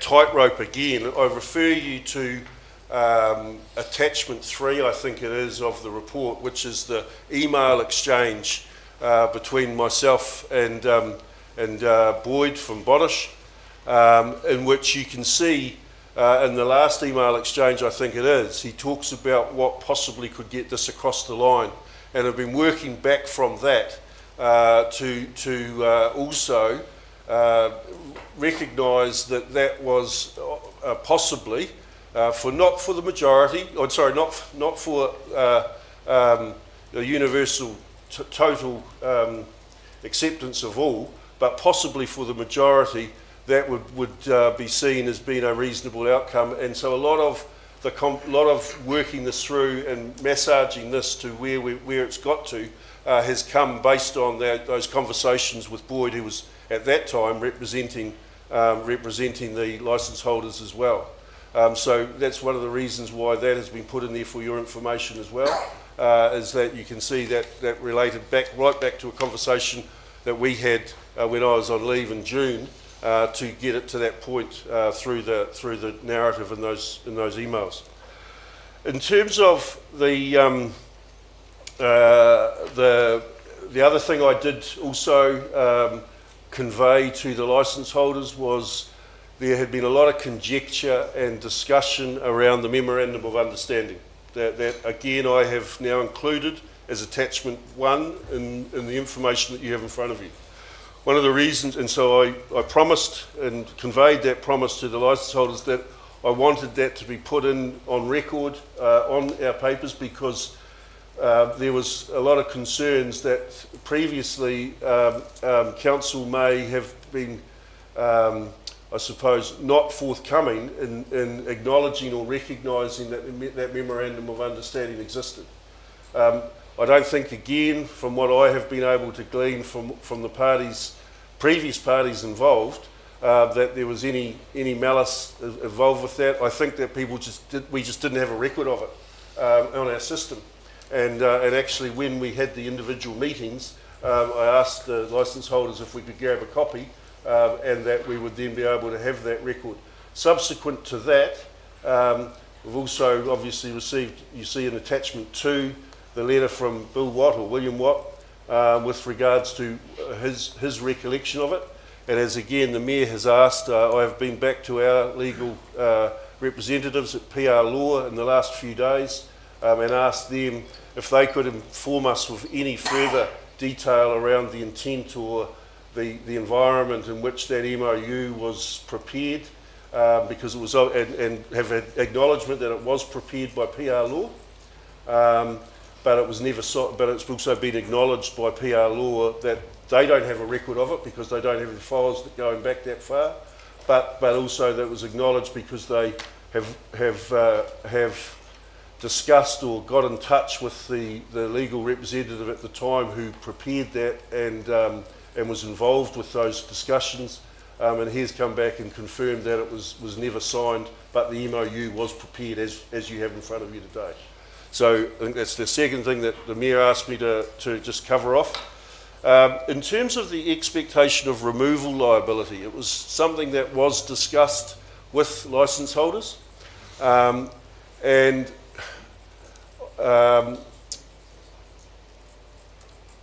when Councillor Campbell and I discussed it predominantly and primarily, we actually accepted what the licence holders were saying about, especially at that time with some of the licence holders when we weren't actually we hadn't even got to that point to be considering being able to transfer the property to a third party.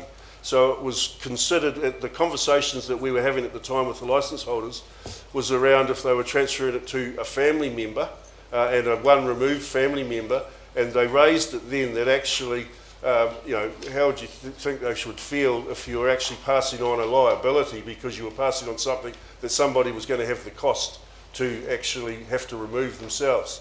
And so Councillor Campbell and I had a conversation whereby we thought it would be reasonable that if we get this through to the next stage, as part of the licence fees and conditions, we could cover that off, that it would be considered to be a council expense to be incurred as a possibility at the end of life if you chose to go to that point. So I think again, it's not set in concrete, and it's acknowledging the conversations that that we have already had. That I think that's still a work in progress that would come through as part of the terms and conditions of the licence when they were to be negotiated or worked through, if this was to be considered as part of, or get the approval of the minister as part of this process. So we didn't see it as necessary as part of going to the minister, but it's acknowledged and accepted, and obviously now it's on live stream, it will be recorded. That is actually part of a conversation that had previously been had, and will be something that we need to bring back to council for consideration. But obviously would look at that from an objective and reasonable perspective. And then the final thing that the Mayor asked me to comment on was around the matching the offer concept, and it came up late in the piece. And it came up late in the piece from internal conversations. So again, as I've mentioned and reinforced what Kerry has said, it was never actually considered in our conversations with the licence holders. So acknowledge that. But it came as part of a conversation actually that the Deputy Mayor and myself were having when I'd put some information to him, and we were toing and froing feedback coming forward, and it was an idea that was mooted as part of those conversations to put in the papers for consideration.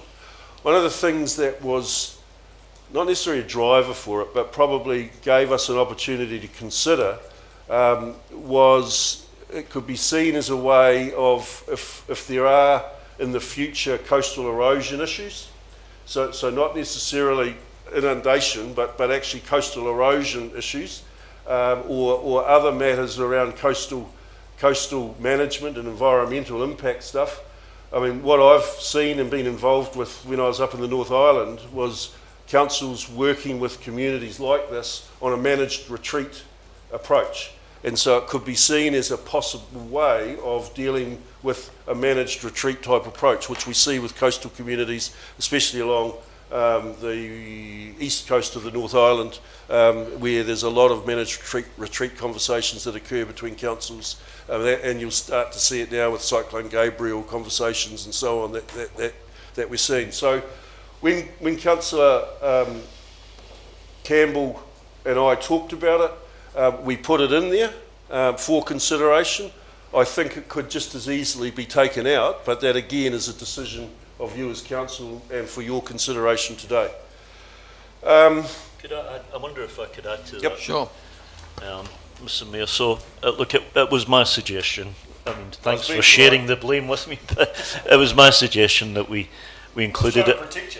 And what was in my mind was that in the last few years of the 35, where these properties become vacant, and actually in the last few years the value will be very low, obviously, there is a real risk that people or a group could move into that area at low cost and take over those houses, which we would not want as council. So the opportunity to step in and buy those properties rather than have that happen I never saw that as something that would ever occur in the first, say, 20 years or something, where I don't see any reason why council would ever step in. But towards the end of the 35, then I thought it was appropriate for council to protect itself and indeed the other residents by making sure that those properties that would have low valued by that time did not find themselves inhabited by people who the community would not want there and we would not. So that was the thinking behind it. It's not a core part of the proposal. If it was taken out, I don't think it certainly wouldn't bother me. An alternative to that would be to have that opportunity for council to match it only take place, say, in the last 10 years of the 35. So you could say that beyond 25 years, council have the option of right of first refusal. I'm pretty well covered with what I wanted to, I suppose, introduce the paper with. I do want to reinforce, and Tom's reminded me, this has taken many iterations. We just didn't go straight to, we've had conversations, obviously, as the 15 meetings with the individual licence holders have occurred. There's been different points that have been raised by each of those licence holders as well. And I think that was one of the real values and benefits. And it was something that wasn't necessarily supported at the start by the licence holders, was to have those individual meetings, but certainly from a council perspective and hopefully from the licence holders' perspectives, we certainly got value out of it because it allowed us to actually have those conversations and then reflect and then understand a bit more as it evolved. So, these options have evolved and over a period of time and have been added to and tweaked and reinforced and developed as we have progressed, and hence the number. Because I think when we first started, we had a couple, and then we added to them, and then as we heard more from the licence holders, and again we wanted to make sure we put them all in the paper, but obviously there has to be a recommended option that comes forward for your consideration. But you can go to any of those particular options or others. Happy to take any questions, Mayor Clark. Yeah, from me, I've got others as well, but certainly from me around the issue of the offering council the right to match. You heard what Tom said. That could be reworded slightly to say the last 10 years of the 35-year period as an option. I guess when I listen to what the village holders have to say, and some of the emotions that tend to come out sometimes are that we have different long-term views. The village occupants, for want of a better word, would like to see the village go on forever and a day.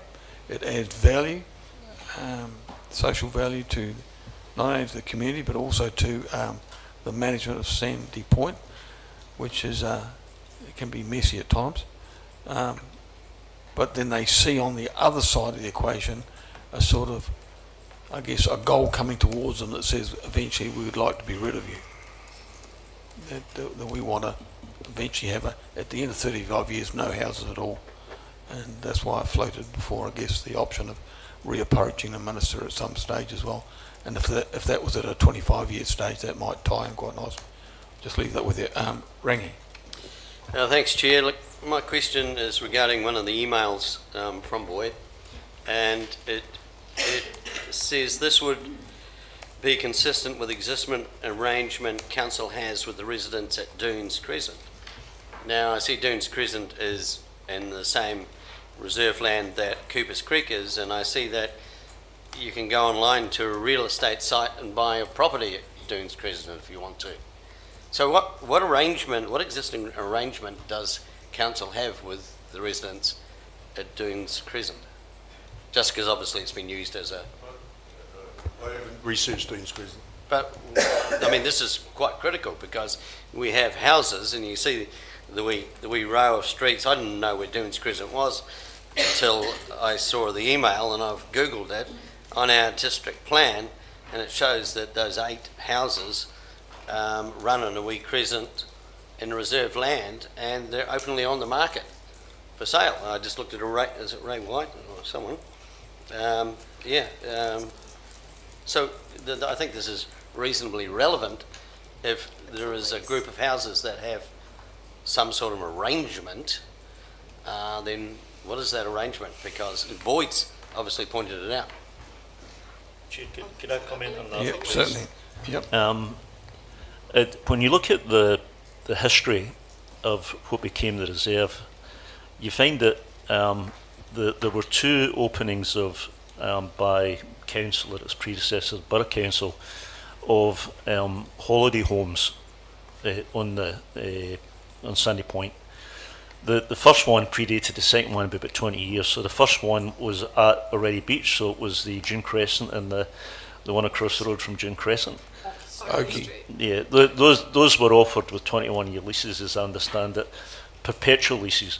By the time council opened up Coopers Creek, which was in the 1950s, it was like 20 years later, they only offered 1-year licenses from that date.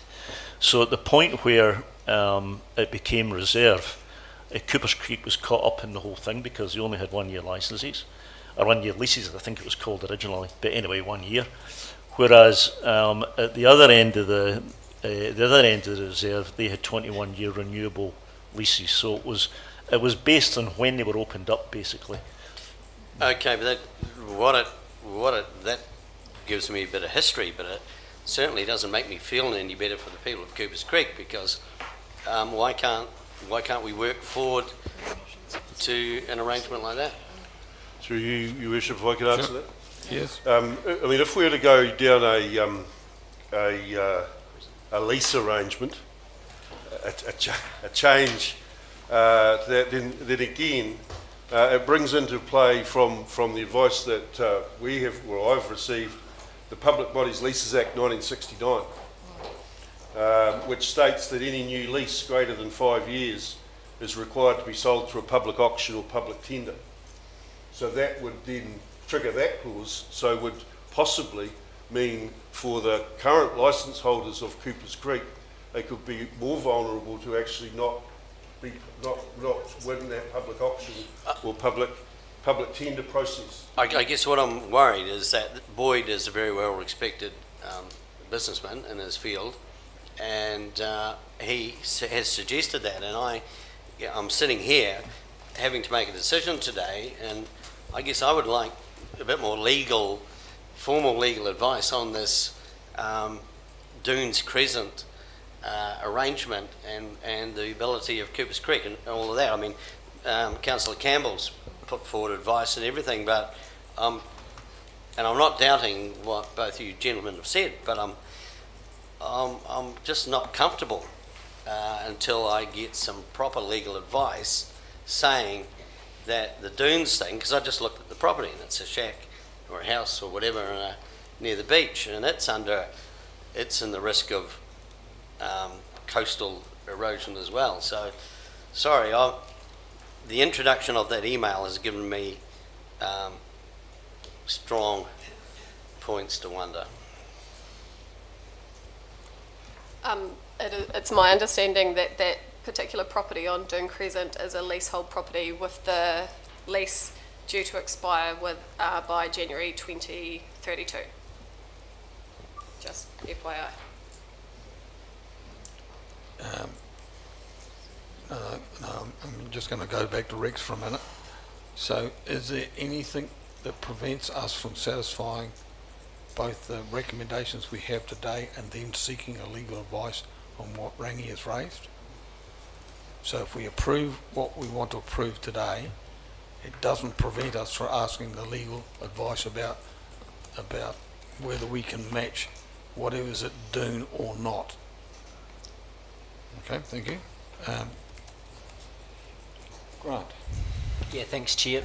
Look, firstly, thanks, Rex, for your paper. It's, very thorough, and so I appreciate your efforts, and also to Tom for the considerable time you've invested in it. A couple of, I thought firstly on the council right to purchase. Under the Public Works Act, there's a process which establishes, and we use this, a similar process in terms of how we bring property to the market that we want to, sell down, where we get a valuation and we accept,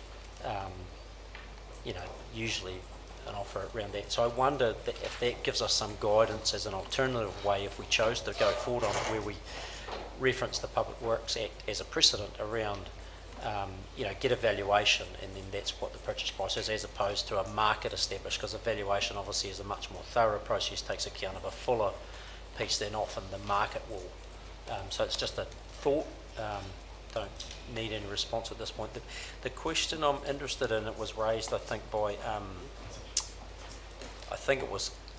Kath and Brian, a comment around the desire to phase out, and I'm interested in, and with reference to Taylor's mistake, is there from DOC, I would suspect, would be the ministry or others within government, to phase out land phase out residency which is in reserve land? Yeah. Again, I'm not in a position to represent DOC. No, I know you don't. And to speak on behalf of DOC, but I will reference Boyd's email again, where he talks about, as a group, we have discussed other situations where dwelling owners have secured long-term leases or even freehold title. So that's the other step. But then he went on to say it would be remiss not to highlight other situations where dwellings have been removed because owners haven't secured the right to occupy the land. Frankton and Queenstown camping grounds and Knockamai Station are 3 situations where long-term residents had to vacate. So there is that hanging over, and so Boyd then in his email then went on to say, just be aware of that for all parties as well. So again, I mean, it depends who you talk to, Councillor Durbin. That's the problem, eh? Yeah, and that's why when it comes to this, it goes to the Minister. Yeah. Ria. Thank you, Mr. Mayor. I just was seeking clarification over the history of the land and listening to what Tom had said and all the information you provided. My question was this land originally Māori land? And if we make decisions on this, does it spike any other legislation that could become difficult for us? Like, do we have knowledge about where the original land ownership came from, how it was attained, to make decisions of this type of recommendation that we've been asked to make today? Because to date I haven't received any information and it's a blank space for me. So again, I'm unsure of the pre-European settlement. I mean, I know that there was Maori iwi pre-European settlement at the land. That's recognised and acknowledged in the Reserve Management Plan, but it's also been acknowledged in previous communication and correspondence by the licence holders who have recognised that. So not sure what status of that is, but what I would say, Councillor Bond, is through the Reserve Management Plan process and consultation process related to that, with regards to the decision that you're being asked to consider today, will be an opportunity for Māori iwi consultation to be included, or to obviously be part of that. As I think has already been mentioned by Mayor Clark, if the status of the land was to go more than what has been recommended today, then certainly there would be further avenues for mana whenua iwi input around that reserve revocation to freehold, to district plan, etc., etc. But in terms of the recommendation that's up there today, while there hasn't been that consultation to date through this process, we've recognised that there would be that approach and opportunity through the Reserve Management Plan consultation process, which this would then go into. Sure. And just, is it right to have a second? Sure. Yep. I wanted to refer to the email from Boyd as well, but Councillor Pottinger asked that question. So my other question was, with his emails in there, it's probably out of order, I'm not sure. I'm surprised he wasn't here today to put his expertise to us as well. If I can, Mayor Clark, I received a phone call from Boyd last night, Right. stating that he wouldn't be here today, and that he was. I think the message on my phone, I checked it before it came again, was that he had moved on from the group and worked with the group. Okay, thank you. Trish. No, it's fine. Yep. Thanks. No, you're all right. Trish? No. No. Yeah, you've got no questions. Okay. Evelyn. Where do we start? Okay. Not going back to pre-European, but looking at the Murihiku sale, there was land allocation at that general area. Leaving that aside, my questions are 21st century ones or late 20th century ones.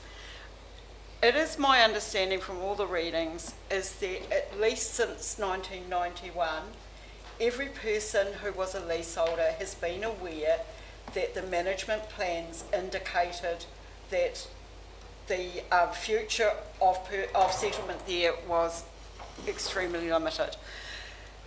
I also want to ask though, it is my understanding of licences that they were for non-permanent settlement, no more than 40 days per year. But we have today heard people refer to having been there for 39 years as permanent residents. I find that a contradiction in terms and inconsistent with what I understand is in the licence to occupy. We're then further being asked to not only close our eyes to permanent dwelling places, permanent living arrangements, which are non-compliant with leases that people have signed and are challenging the amount of money that they pay for, but they are also asking now for us to give 35-year leases with a right of renewal. Now this is not inconsistent with the permanent alienation of leasehold land that has gone on for Māori land in other places. Only we're talking about alienating the land that belongs to the citizens of this city. We are looking to give people a property right that they did not have when they signed the licence to occupy. And I really want to clarify from you, Mr. Capel, am I misunderstanding what the licence actually gives permission for? Because we've sat in 2 or 3 hearings now on these matters, whether it be Sandy Point or challenging the fees, all those sorts of things. And at each one of those, the licence to occupy has been mentioned and the rules within the licence to occupy. Is my understanding correct or incorrect? Is it 40 days per year and non-permanent structures? I have the 17 licences here, and conditions of licence number 1, on the first one that I have in front of me is 1, the licensee shall not use the site for any purpose other than the occupation of, for holiday or casual occupancy of crib. I haven't seen the numbers of, the specification of days that you have mentioned, but just quickly scanning these here, that sits as the conditions of licence number 1. It does talk about shall not use the site for any purpose other than the occupation of, for holiday or casual occupancy of crib. Now, looking forward, we have not gone to that level of detail in respect to this with the 35-year tenure option that we're talking about. So that hasn't been part of those conversations. That's in the existing licence to occupiers, but certainly has never come up as part of a limiting that in our conversations with the 15 of the 17 plus the collective Reverend Cook. So further to that, if I may, Mr. Chair, the licence, at least as I remember it and as I'm looking at a sample of, goes on to say that at the end of the licensee's term, they will remove any structures from the site. Is that correct? That is as I understand it, but I'm trying to find the clause. You've obviously got it, I think. Well, I'm not sure that this is the one that they've signed, but this is one that is within our official documents. So, by that definition, then, should whatever the term be, the right to occupy cease, it would be the obligation of the licensee to remove any physical structures, any rubbish, any additions to the surface of the land that they have made without cost to the city, but at their cost. Yeah, that's, again, as I understand, I'm just trying to find the clause. That's fine. It's a technical point which we would need to follow up should we make any of these changes. Can I just say that I'm obviously had some really clear instructions from the people who send me here about this. We have a really, really strong vested interest in this area. We have whānau that actually were original landowners in the area, so as members of our rūnaka. What we are really uncomfortable with this particular conversation that is going on is 35 years, which in our terms is longer than a generation. That we are committing our mokopuna's mokopuna to something over which they have absolutely no input. Generally speaking, we consider 25 years for things like resource consents. That means we are not really committing the generation that has not yet been born. I struggle with the idea that we have been, as a council, as a whole, been mean to people who have been non-compliant with their licences. And I need to say that because often enough Māori get thrown at us how we break the law and we don't want to abide by the law and all the rest of it. This law applies to everybody. If I were the person who had the licence, it would apply to me, albeit I might have whakapapa rights to that piece of whenua, because it's not under open title, it's under a reserve. And it's the reserve that came from quite a long history, at least from 1902 to this point in time. And at all those points in time, it has been either an endowment reserve or a recreation reserve, those types of things. This is not a mystery. This activity should never have been allowed to occur. It has. How do we remedy it in 2024?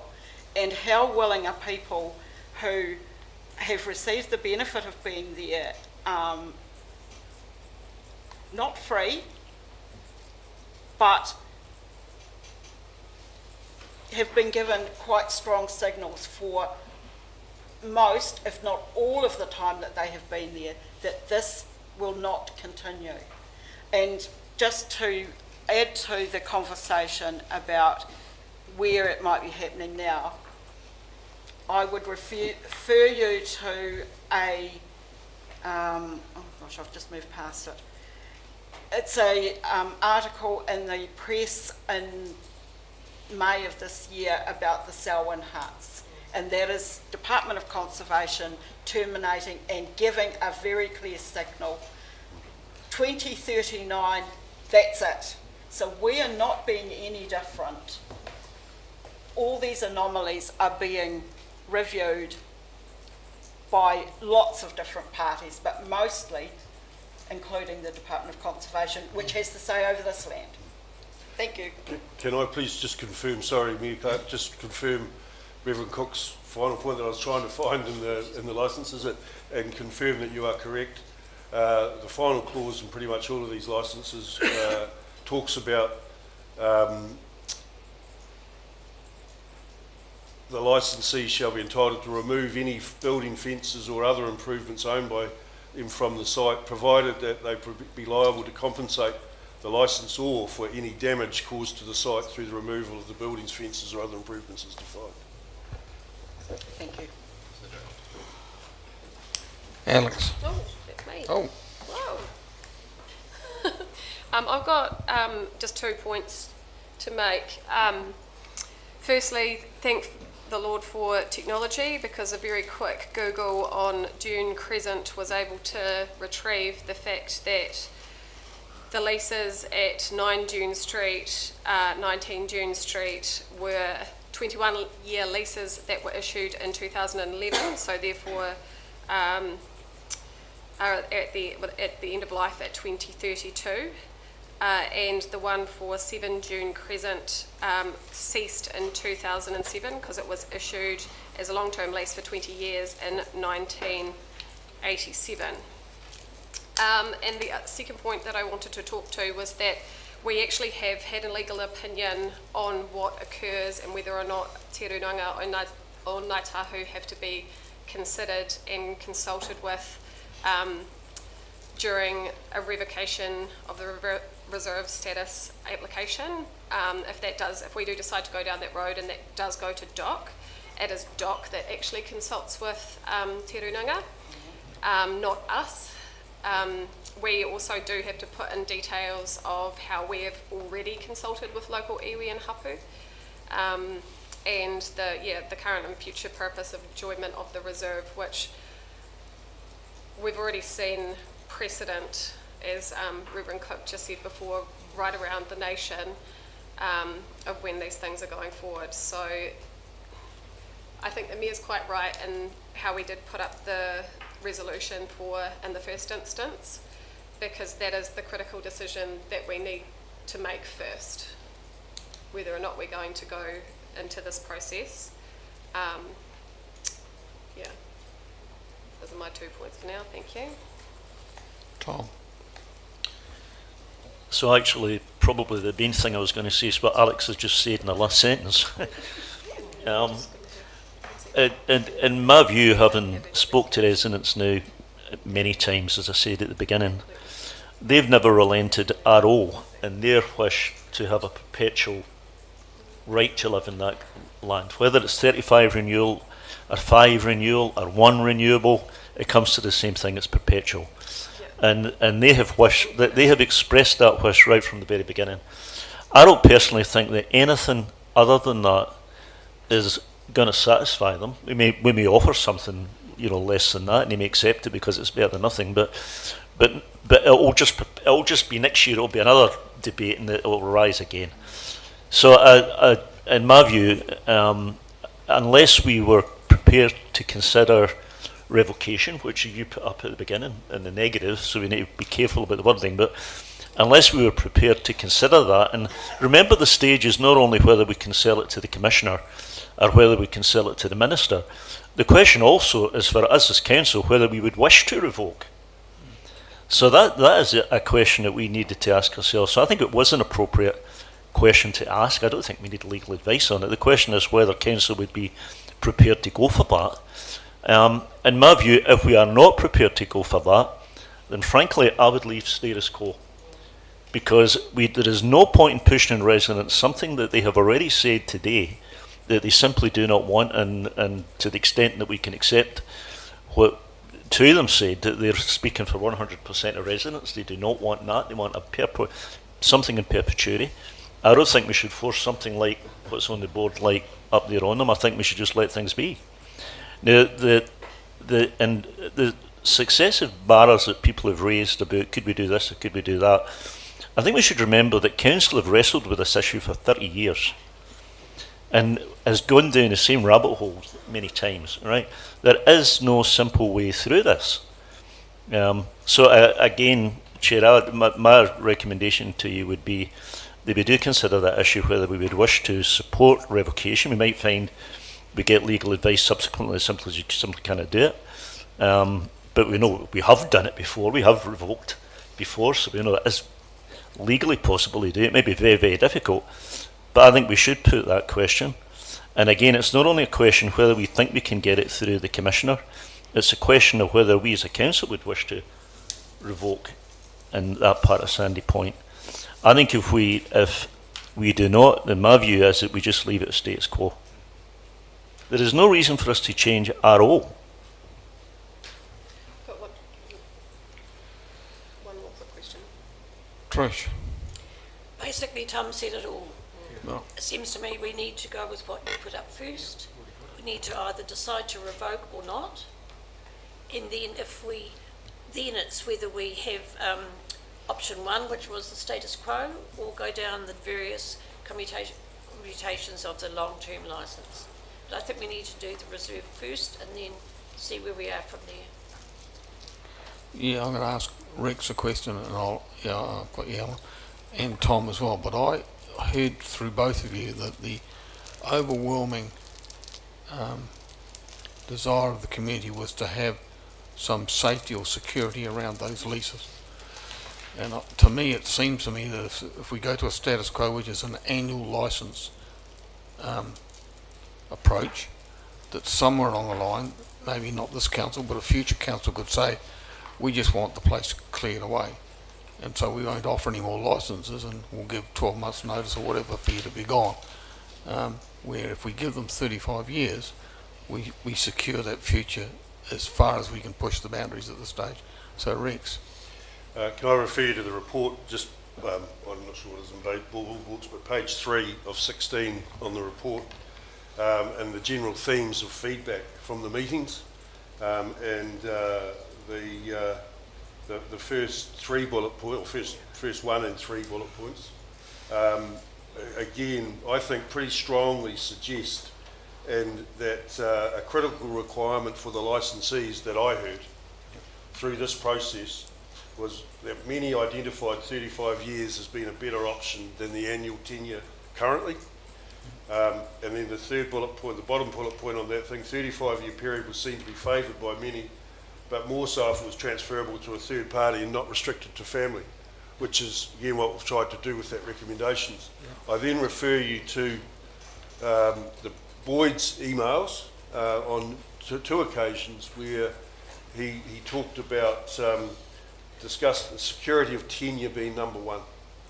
And then he said, and then in the last one on the 25th of June, I believe if council agree to the following, then the majority will be satisfied, one lease for 35 years. So that's where again the 35 years has come through.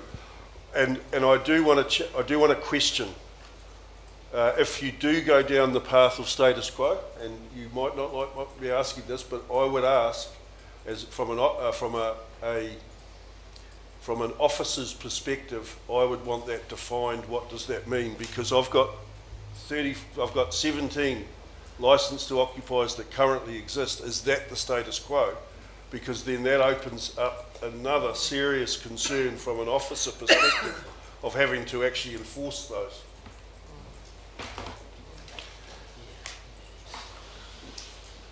Alan. Yeah, I think the point here is that these people live here, and it is a community. And some of them have been here for a very long time, and the fact is that they are there. And I think to leave it as it is not the way to go, because surely we could be sitting here every year having the same discussions over and over again. And I wonder how the people would feel about that actually live there. I mean, if I was there, I certainly wouldn't want to be having this discussion over and over again. So I think I do support the 35-year thing, but I still think there should be rights of renewal in there. And I'm thinking maybe like 2 lots of 15, but would still give some, like a finite finish to it. And it's another 30 years, but that's actually 65 years, which is nearly the term of the occupancy there in the first place. So I would support something along those lines, and I don't think the council should have the first right of purchase. I think because that takes the value of the people's assets off them, because they are their assets as well. Sure.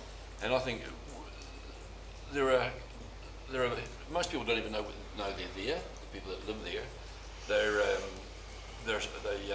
they're they're of benefit to the Sandy point I made. They're not a hindrance. They're not a hassle. I can't see why we wouldn't try and support them to be there for as long as they wish to be there. And I think that's our job. And if a minister somewhere up the track says, well, hey, that's not what we're doing now, well, then so be it. That's a different discussion for a different day. Yep. But at the moment, I think our job is to support these people who are residents of our community to have what they want as much as we can. Rangi. Thanks, Chair. Look, we work under the Local Government Act. That's what we do. We have the Reserves Act as well that we work with. But if you look at the Act and you look at Section 10 and Section 14, it strongly speaks about communities. And 14 especially talks about listening to all communities. And Sandy Point is a brilliant example of a community. And it's our role to preserve that, whatever it takes, in perpetuity, forever. It's 35 years, no renewal does not make that community go on at all. So I will only support something that enables Coopers Creek to continue the way they are. I'll tell you what, reading that MOU, that Memorandum of Understanding, and renewable annual things as long as they comply with all the rules there. Now, the intention of that MOU, when you read it, was to provide stability to the residents of Coopers Creek. And that's what we need to do. 35 years, end of the road, no. Sorry. This is a community. The Local Government Act tells us we need to look after our communities. That's why I'll be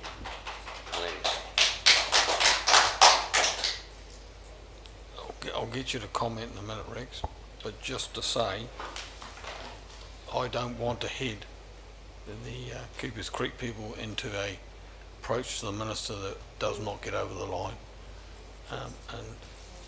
I'm open to be challenged on that, but I don't think the minister would open-ended that. The process, and Darren will help me with the process in a minute, of going through a commissioner and then to the minister as well, requires consultation with iwi, and it's quite clear from what we heard today and we've heard at previous meetings, we're going to get opposition to probably to the 35 years, never mind going beyond that.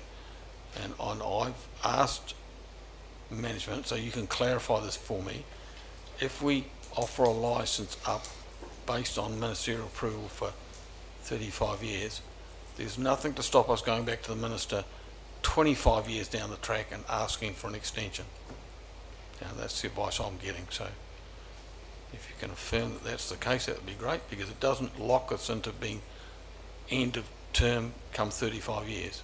It just says that's the maximum we can offer under the current environment, but that doesn't stop us coming back to the minister again. Yes, Rex. Yeah, so under current law, that is correct. But remember, the Reserves Act 1977 is coming up to 50 years old. The Reserves Act could be changed by any government going forward, which could change those sections and requirements and legislation as well. So as it stands as the current law, you're correct, because that's what we're actually going through a process now, through a reserve management plan process, in which you're asking the minister what the residents could be asking in 25 or 30 for the reserve management plan for 2041 or whatever it might be.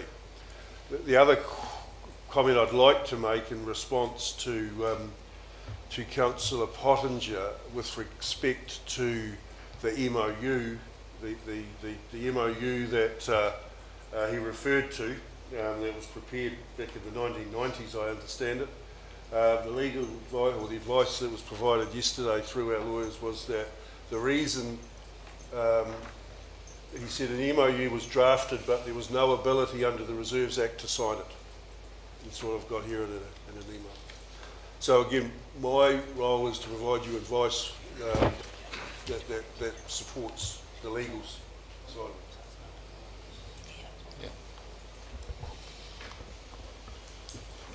it. Alex. Thank you.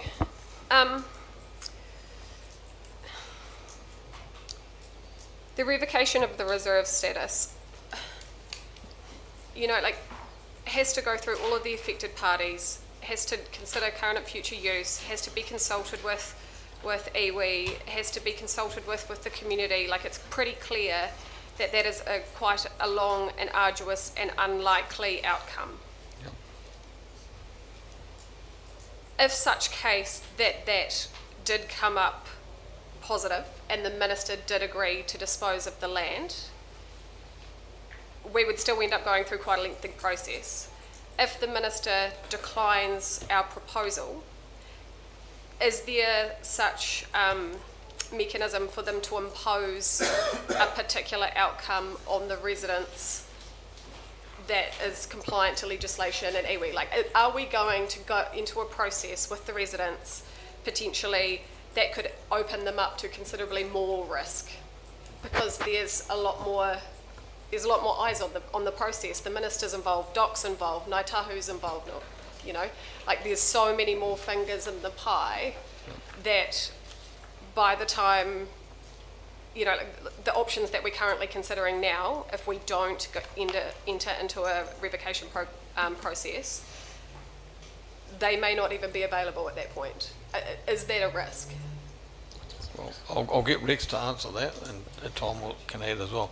My personal viewpoint is that I think 35 years is achievable given Taylor's mistake in Christchurch. The precedent was set there. I think if we start going outside those parameters, we open a can of worms. We really do. And I'm not sure that if we apply for 35 years that the minister would necessarily come back and say anything more than no.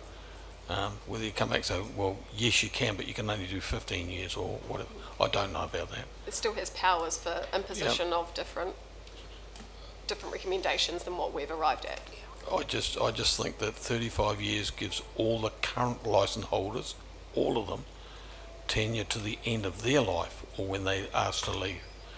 What happens beyond that is up to the licence holders, I guess. Thank you. Rex. Yes, so in answer to Councillor Cracker's question, yes, I think it is a risk. And as Mayor Clark has said, the 35 years hasn't just been something that has been plucked out of. I think there is the precedent from, and that's why that file there is so big, is because the Christchurch City Council reports in there for Taylor's mistake, which is where the 35 years has come from. I certainly think if we were to go down a reserve revocation process, it would be a huge risk in terms of a different decision. In terms of your question around if the minister doesn't agree, can they come back with an alternative as such? I only can reference again Boyd's email where he talked about the Frankton Queenstown camping grounds and Nokamai Station actually being lost to the residents and lost the ability to have their dwellings there. Now I don't know how that came about as such, but he did say that we need to be a little careful that we don't push council to the point that they demand removal as per the current management plan, which is what's written in there. That's before it even got to the minister. Tom. I think Alex, when she asked the question, was asking about the risks associated with revocation in particular. And one of the reasons that, I moved against revocation was not because I want to see people go. I mean, I've got as much sympathy for Kippers Creek residents as anybody else in this room does. But there is a world of risk associated with revocation. Obvious one, you revoke and then you provide leases. Maximum period of leases, 5 years. Cannot offer longer than that. We have on the table at the moment 35 years. Maximum we can offer is 5. Any more than that, it must be put out to public auction. If you revoke and you put it to and you agree to freehold, well then they got to comply with the district plan. None of those properties would even come within any complying with the district plan in any respect. So there is a world of risk involved in revocation, but there's no getting away from it. That I think the residents sort of believe that one step at a time. If you can get it revoked and you can challenge other things. But I do think there's an enormous risk associated with it, which is why I'm not in favour. The other thing that I would say is that while we could say, well, why can't it? Okay, it might not work, but why can't officers go and, ask for 35 years renewable? Why can't they ask in perpetuity? Give it a go. Go to the minister, give it a go. Look, we should not be in the business sending officers out like sort of Don Quixote tilting the windmills. Try to achieve something which we know is not going to work, right? So what the 35 years non-renewable but transferable is, in Rex's view and in other people's view, is just about as pushing the envelope to the absolute maximum. But again, I'm just coming back to what I said before. I don't think we should push it on residents. I think if from what we've heard today, we should just leave it as status quo, and we live to fight another day, if I can put it like that. But in terms of developing the management plan, it should just be developed on the basis of status quo. That's my view. I think there was an awful lot of shaking of the heads, as you said, leave the status quo in the background. Evelyn, I am going to bring this to a conclusion shortly, folks, so we've got an awful lot more to go. A point to ask Mr. Capel. When we haven't been discussing Sandy Point master plans, and when we haven't been increasing lease fees, have licences just been renewed year by year? For most of the licences. As I understand it, yes.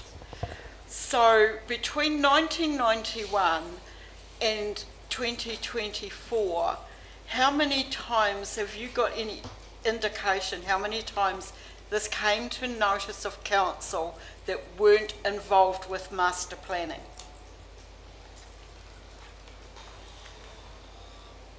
I don't understand the question, sorry. So I've looked, and I can see that we looked at this matter in 2012 as part of Reserve management plan, as you mean? part of the management As plan. reserve management plan, not master plan. Sorry. Yeah.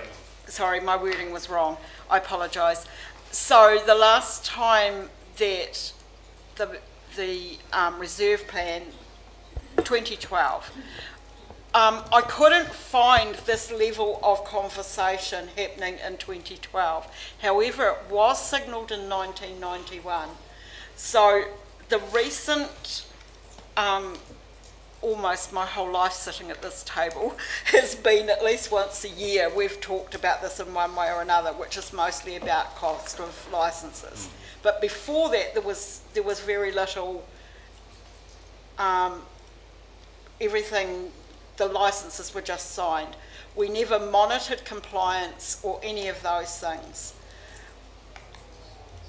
So what we're looking at now is that we are much more rigorous in how we are working at our management plans, at our accountabilities, at our licences, but we're living in 2024 where, as has been indicated, we can all Google and find acts, licences, properties for sale, all those sorts of things.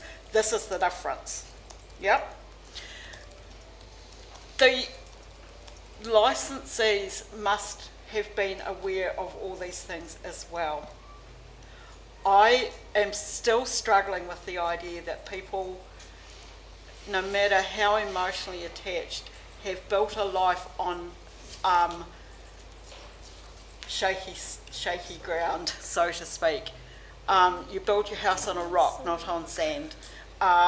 So therefore, investing heavily into something that does not belong to you, thinking that you'll change a council's mind or an act of parliament or any of those things, doesn't seem a wise thing to be doing. And to think that we as the table or the community has to accept that that's your right to do that when clearly it wasn't, I struggle with that. And so I guess I'm going to leave it there, but I think that if we look at what has happened between now and then, if we look at people not having the right to renew at all upon their death, so no transfer, no sale, none of that, which is as it is at the moment, then if council agrees to not harass people, can we go forward, and then there will be natural attrition, the settlement would cease, the problem would actually over time go away. I know it's not the ideal, it's not what people want to hear, but I struggle with making a 35-year commitment, and I definitely struggle with committing not just my grandchildren's grandchildren, but their grandchildren as well on a 35 plus 35. That is alienation of land by any other name.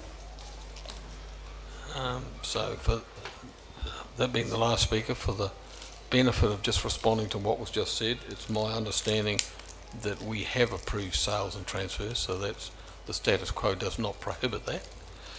And certainly I would not use the words "the problem goes away." Certainly all the feedback I've had, given that I live very close to the settlement and have had a business that runs around that area, they are more benefit to the community and certainly more benefit to the management of the reserve than they are the problem that needs to go away. All right, we've got some recommendations in front of us. We've got 4. I'll put them individually. Sorry, Mayor Clark, I had indicated that I wished to speak. Oh, sorry, Darren. I'll blame Michael for that. I don't care as long as you'll afford me the opportunity. Absolutely. Thank you. Again, I'll come from that RMA lens, even though it's not the RMA that applies, but it's a framework for decision making. And ultimately, we're wanting to land in a space that has the best possible outcome for all ratepayers, not just the ratepayers who are sitting in this room. And I think it's already been said that I think my opinion is they have an expectation that is beyond the licence to occupy. There was never any hiding from the fact that you had a licence and that there were terms and conditions that applied to it that we're choosing not to look at, and I don't even want to go down the pathway of wanting to investigate those, because there is a synergist existence between the Coopers Creek residents and some security at Sandy Point. But we can't overpromise. And in order to try and get a decision through the Minister of Conservation, the way to do that is by presenting them with the easiest option. And the higher the threshold that you put in front of them, the less easy that option becomes. In this instance, I think we are lucky in looking at the recommendations that there is precedence for 35-year tenure that's been granted. But precedence does not guarantee that it's going to be repeated. Pushing for that 35-year maximum with no right of renewal, because we can't promise it, is pushing it to the maximum. But we're saying, on the understanding that this has been done in the past, the risk with pushing harder is that the minister can just simply make a decision and go, no, Frankton, Knockamine, you're gone. We don't want that. It is not the best outcome for the residents of Coopers Creek. It is not the best outcome for Invercargill and looking after Sandy Point. We want an option that is going to allow the community to continue, but not beyond what we can promise. And so I'm supportive of the majority of the recommendations. I'm a bit hesitant about 35 years, and certainly don't agree with the right for ICC to match. I think we can let that move. I'm really pleased that we've come to an arrangement around the annual licence fee. And I think a lot of the discussion has moved past a lot of the movement that's been made by the residents of Coopers Creek. I mean, there are some of the people who sat in front of us today who have said quite clearly that they would like the option to be able to purchase. I've heard them shift, and I commend them for that. But as we go forward with the recommendations, we can try for that 35 years, but it comes at a potential risk. If you look at precedent, you can use the precedent that we're applying in the same area of 21 years. And then there's the opportunity for it to roll on. There is the chance, as Mayor Clark said, that as you get up towards the end of the 35-year tenure, at say 30 years, you could go back and ask for the issue to be revisited. But that's as close as you could get to going beyond that point. The easiest target is 21. The recommendation is 35. There's no motion on the table. But just remember, the higher you go, the greater the risk, and I don't want to see them out of the places that they have built and out of the security for the area that they've created for the city. Thanks, Mayor Clark. Thank you. So we'll do the four motions one at a time. Sorry, Tom. It's not up there, but certainly when we had discussed it, we always discussed it in terms of there would always be the status quo as a fallback option. There was a 1-year licence. So in other words, if we move to offer a 35-year licence, there should be the ability. I mean, if somebody you cannot force them to sign a new licence, so there should be the option to stay in the 1 year. Now, it's difficult to see why anybody would choose to, but there should be still that option. And maybe that under 2 becomes with the option of remaining in a 1-year licence. Yep. Okay. So we've got a range of options under 2. You've just suggested one, Tom. The other option that Darren spoke to and others was the removing of the brackets that said, but offering council the right to match the table offer if it chooses to. And I think Rex wasn't having a heart attack when you suggested that, so that was a So with the music, I can't hear you. No. I'm sorry. It seems to be I'll tell you when you put your hand up, Tom, you'll be right. No change there. Unfortunately, we've got some musicians practicing in an adjoining room. Can I second the Deputy Mayor's recommendation to add that the residents be given a choice? Yes, happy for that to happen. Can you help us with that? In addition to 2, which would be another paragraph. Can we also, Through yourself, Chair, might have to take that offline, but I'm just looking at it as it's worded, that this is the future tender option. Should they not agree to that agreement, then the status quo would be the fallback and associated to it. But just if you can give us a few minutes, I'll just read through and just double check.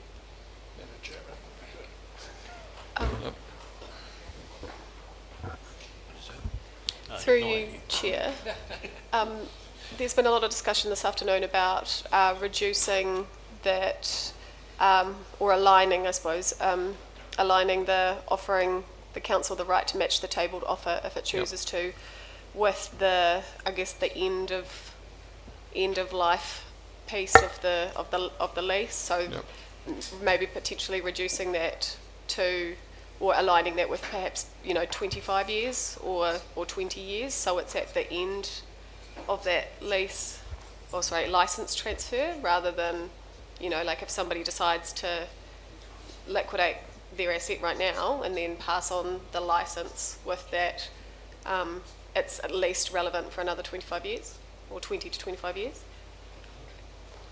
Well, I think the way it was worded before is that you can reassign your licence up to whatever portion of the 35 years is left.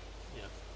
So if I was to go 10 years down the track and then say I don't want to be here anymore, I can apportion it to somebody for the remaining 25 years. I guess the issue is what does it do to the village, given that there is reasonable recognition that they add value and they're doing no harm. Then why would you have your sinking lid approach that every year somebody leaves the village, or every second year, and you match the offer and then you just flatten the house. So not only do we match the offer, but we have the demolition or removal costs as well. Where we could be a little bit patient and we get that option at the end of 35 years. If we couldn't get an extension to 35 years. Would be my issue. I mean, would you want half your houses to be gone halfway through that term? I appreciate that.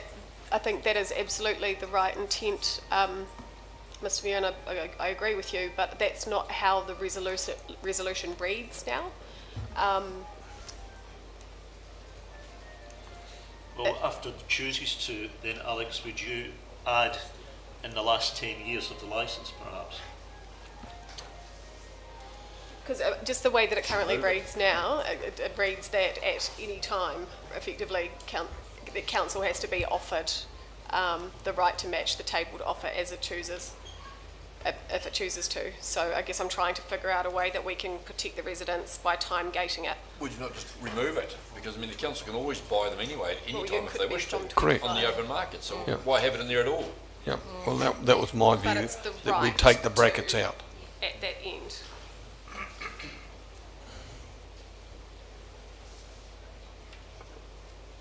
Well, this will be the most controversial part of what we vote on today, is whether we leave that bracket in or out. So when I get to putting number 2, if you vote against it, we'll take the brackets out.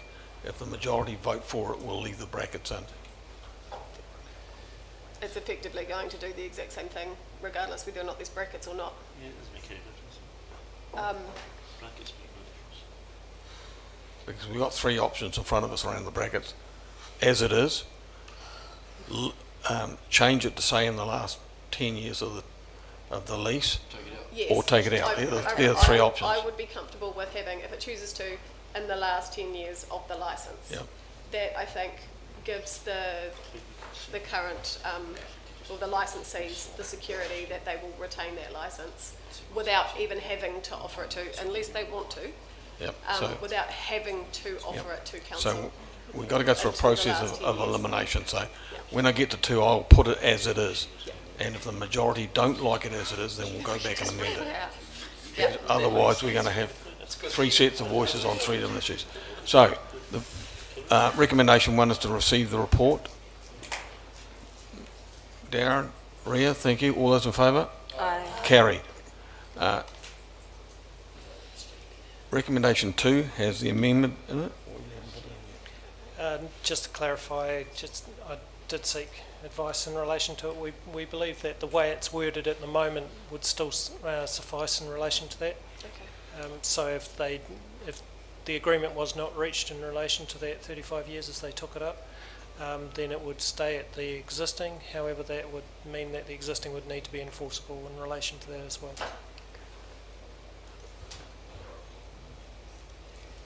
So did you get that in the back row? No, it didn't. No. So that advice was, if individual licence holders were not prepared to uptake 35-year licence, it would default back to the status quo, which means you'd have an annual licence. A small point of order, Mayor Clark. Sure. We voted on the easy one, which was resolution 1, and I certainly moved it, but I completely forgot that there was actually already a resolution sitting on the table. Resolution 4 was already on the Resolution table. 4. Yep. Yeah. Sorry. Which actually needs to be dealt with first, because it was on the table. Yes. Correct. Okay. Well, I'll deal with that now then. So we've, Tom and I moved and seconded recommendation 4. All those in favour? Aye. Yeah. Oh, sorry, Tom. Does not support any change. Just sure, 'cause there's a double negative there, Mayor, just to make sure that everybody understands what they're voting for. So if you vote aye, you're voting against revocation. Correct. Correct. Right. That's right. It's Yeah. easy to be confused. We just, yeah. So I'll just put it again. All those in favour? Aye. Aye. Anybody opposed? No, that's carried. Thank you. Now I'll do 3, because 3's a relatively easy option as well, which is the new generous offers that Rex has made at 1,058. Yep, got that. All those in favour? Aye. Carried. Now back to number 2. So number 2 is as it's worded, which is the bracket still inserted, and if that gets doesn't get majority support, we'll go back to have a look at removing the brackets or adding the words in the latter part of the term, whichever is your desire. Ria. Sorry, Mr. Mayor. With item number 2, looking through the information that we've had, I'm just wondering, like, 35-year lease, I'm not comfortable with that, and coming from what Councillor Ludlow had spoke to earlier, I wondered if it would be appropriate or beneficial to move it to reduce it down to 21 years with rights of renewal up to 35 years. I think that gives security that they do have a right of renewal. So process of elimination again. Yeah. As I put this vote, if you're opposed to the 35 years and suggest something like 21 years, which is what Darren suggested, or you not happy with the brackets, then vote against this, and we'll go through some elimination to get something that we all agree to. So I'll put the motion. Can you just explain clearly what you're going to do? Yes, so I'm going to put the motion as you read it there.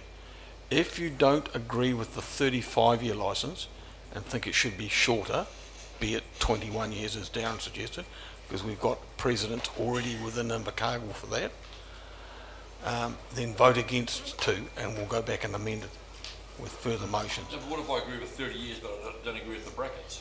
Then you vote against as well, because it will just go back. All it'll tell me is that You that have a piece, whole lot of votes. You have a whole lot of votes. we're just going to vote on it as it is. If you don't agree with any part of it, vote against.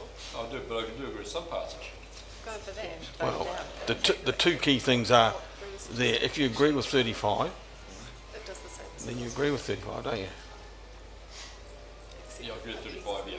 Well, I mean, I don't know whether I don't agree with the brackets. I don't know whether I've got a mechanism to be able to vote just on the 35 issue alone. No. Why don't you vote on the brackets first, to take the brackets in or out? Well, I can, Because That's of a the 21-year-old. If you vote it down, you can then wordsmith it to be what you prefer. You Yes. move a motion, you change the motion. But it gives security. If it's voted down. Whoever moves it can change it, can't they? Yeah. Yeah.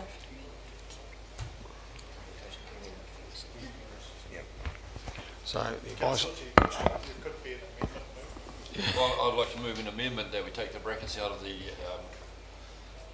number 2 as it stands. Yeah. I've got a second. Take out the brackets or take out what is within the bracket?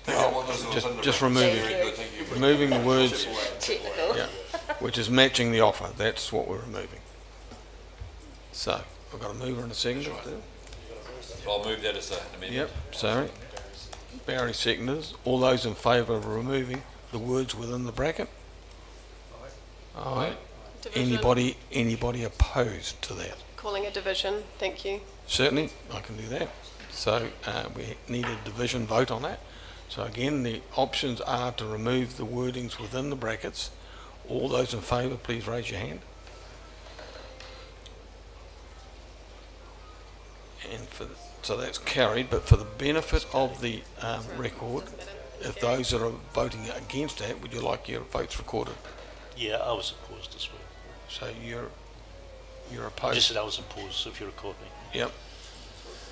Alex, Steve, you want them recorded? Yep, three opposed. Got that? Okay, so the brackets are gone. Now the issue then becomes the 35-year licence. If somebody wants to challenge that 35-year licence, they can move to a lower figure. Vote it down first. Eh? You vote it down first and then, yeah. But we've voted it. Oh, I see. Okay. So I'll put the motion that we Can you not make another amendment? But you've already made an amendment. Alright, so vote it down and then rewrite. Yep. So the issue for the remaining part of this vote in 2 is whether you agree to 35-year licences or a lesser figure. So a mover and a seconder for that. Where it stands, Alan, I'll second. So when you vote in favour of this, you're voting for the 35-year licence. If you're opposed and want a different figure, then you stand opposed. So all those in favour, do you want a division again? Might as well. Yeah, we'll have a division again. So all those in favour of the 35-year licence, please raise their hands. 1, 2, 3, 4, 5. And those opposed to 35 and want a change, 1, 2, 3, 4, 5, 6, 7. So the 35 is lost. Somebody like to move an amendment to what it should be? So I'd like to move an alternative motion, Mayor Clerk, that it's a 21-year licence to occupy with the right of renewal up to 35 years. I second. What's the difference? Sorry, I'm sorry through you, Chair. Yeah. I don't understand the difference that you're trying to draw there. So It's more attractive to the it's a slightly softer option to put in front of Minister. and therefore And it's also consistent with the duration of the other licences to occupy that sit within the reserve. And with the right to renew out to 35 years, it's an attempt to try and give that security that the residents are looking But for. can I, from a resident's point of view, it's exactly the same. Would that be right? Understand that, but this is about trying to get it across No, I the was line. asking this a question. Yep. Yeah. From their perspective, yes, it's still potentially the 35-year outcome, but it's a softer way of trying to achieve that. Okay, if you've all got... I second it. I'm seconding that motion. Okay, Darren and Rhea. So just make sure we get the wording right. So 35, 21 at the beginning.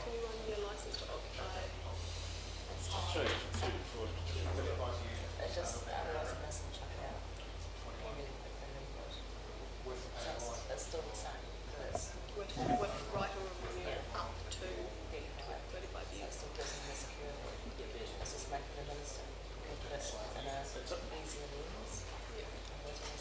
Two 7-year rights of renewal. Chair, when you put this here, Best to do it like that. Yep. not carried, what happens next? If this one is not carried, 7 by 7. Well, It's always best to do it like that, seriously.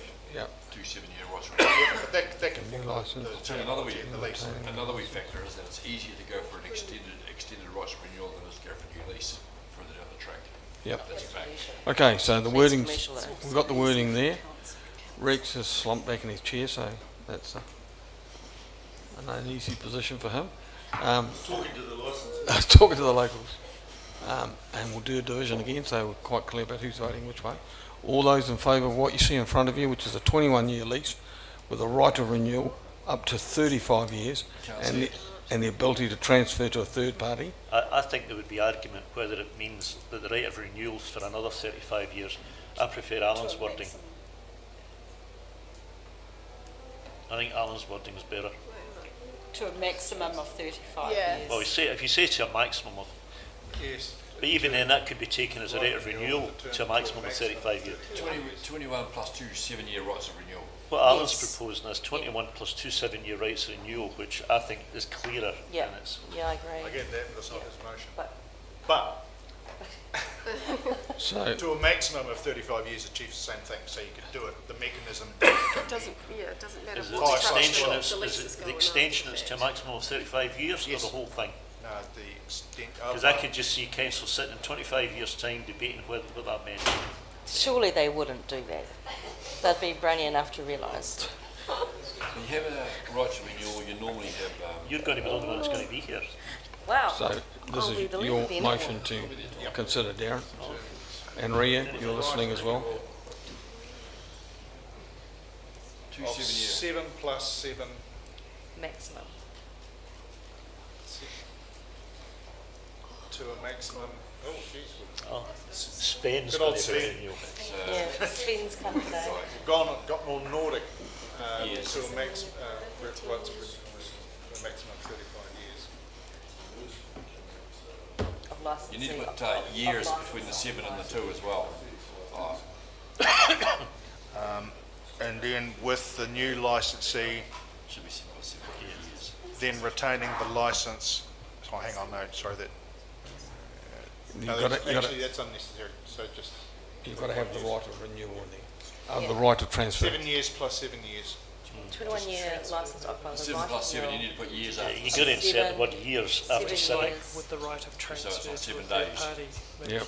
That was what I was Decades. looking for. The centuries. Yeah. 7 years plus 7 years. 7 To a decades. maximum of 35 years of licence to occupy. With the right to transfer. No, with a, And the right to transfer, whether it's family or no, just to a third party. family. Doesn't have to be With family. the right to transfer to a third party.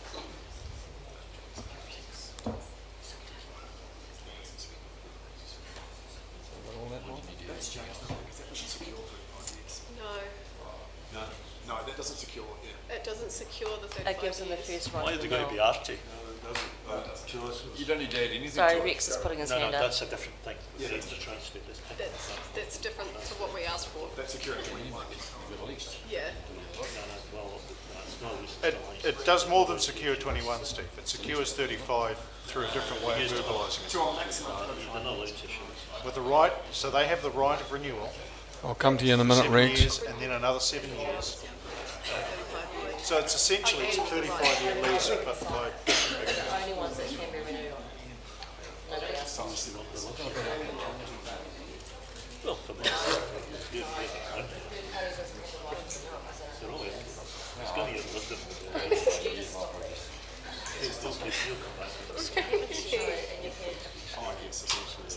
It is 35 years, and it is the right. So we've got a 5-minute break now before you have your say, Rex.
And I understand Councillor Ludlow's intent to try and have the most favourable tenure for the minister to consider, which is of the least risk. And his reasoning and rationale with respect to the 35 years was, while it's a precedent, it might push it too far, but we know that it has been a decision based on 35 years in the past. My counter, if I was, and again, will never be, but if I was sitting as a minister in Wellington for the Department of Conservation, or Minister of Conservation, and I saw that in the reserve management plan, it gives me more, potentially, gives me options of actually just saying, okay, well, there's a 21-year licence to occupy, and I'm going to put the pen through the right of renewal of 7 and 7 and just leave it at 21. Whereas if the alternative, what was originally proposed, was the 35 years, my mindset as a minister would stick at that 35, and I would say, okay, that's been reflected in Taylor's mistake with Christchurch City Council.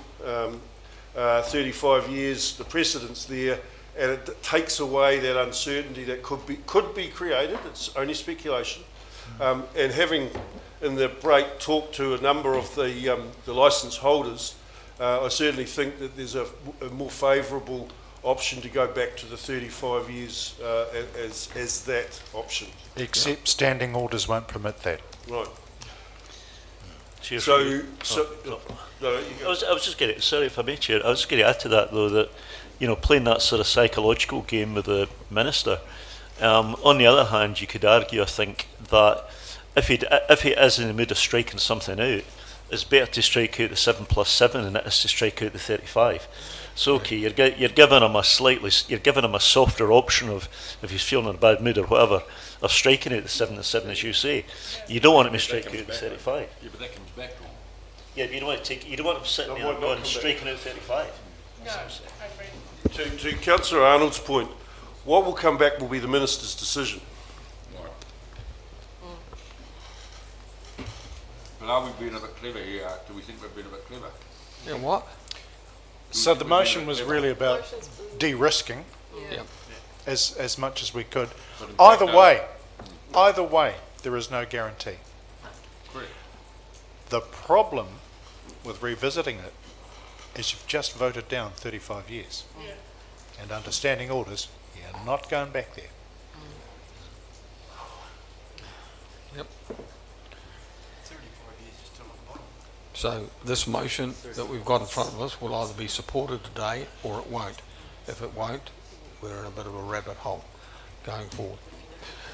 So all those in favour of the wording that's now in front of you, say aye. Aye. Anybody opposed?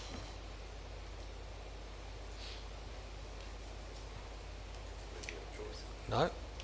All right, unanimous support for 21 plus 7 plus 7. Thank you for that, folks.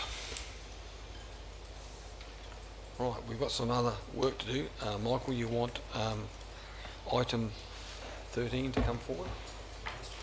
Yep, so the next agenda item is resource management planning housing intensity update, which is 13 on your agenda.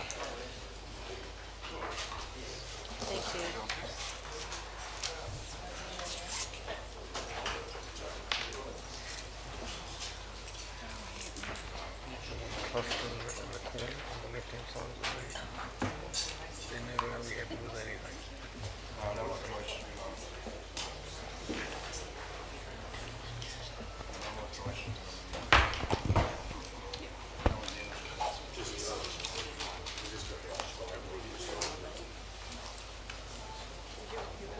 So sorry, what item are we up to?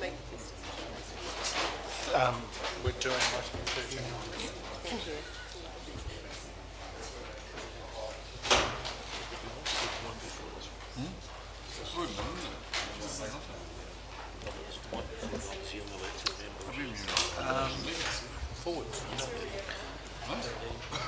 Okay, welcome, and I know you're not Jonathan, so The floor is yours. Thank you. Yes, Jonathan was online for a while, but I believe he had to leave. So this report responds to the notice of motion from you, Mayor Clark, at the 27th of August meeting. The request was to understand the density rules in relation to the current district plan, and also to understand what improvements might be needed in order to address some of Invercargill's housing needs. So I'm going to introduce Lisa Thorne, who is our policy planning consultant, who's helping us with this work. We did develop a PowerPoint, I'm not quite sure, to help us with some visuals in terms of, to help people understand what some of the housing density rules look like. So Lisa's going to take us through that. Kia ora koutou. Thank you, Anne. So what I intend to do is essentially step you through an overview of the paper, which you've already read, and a key part of that is essentially taking... Oh, wonderful, thank you. I now have a clicker, which will be handy.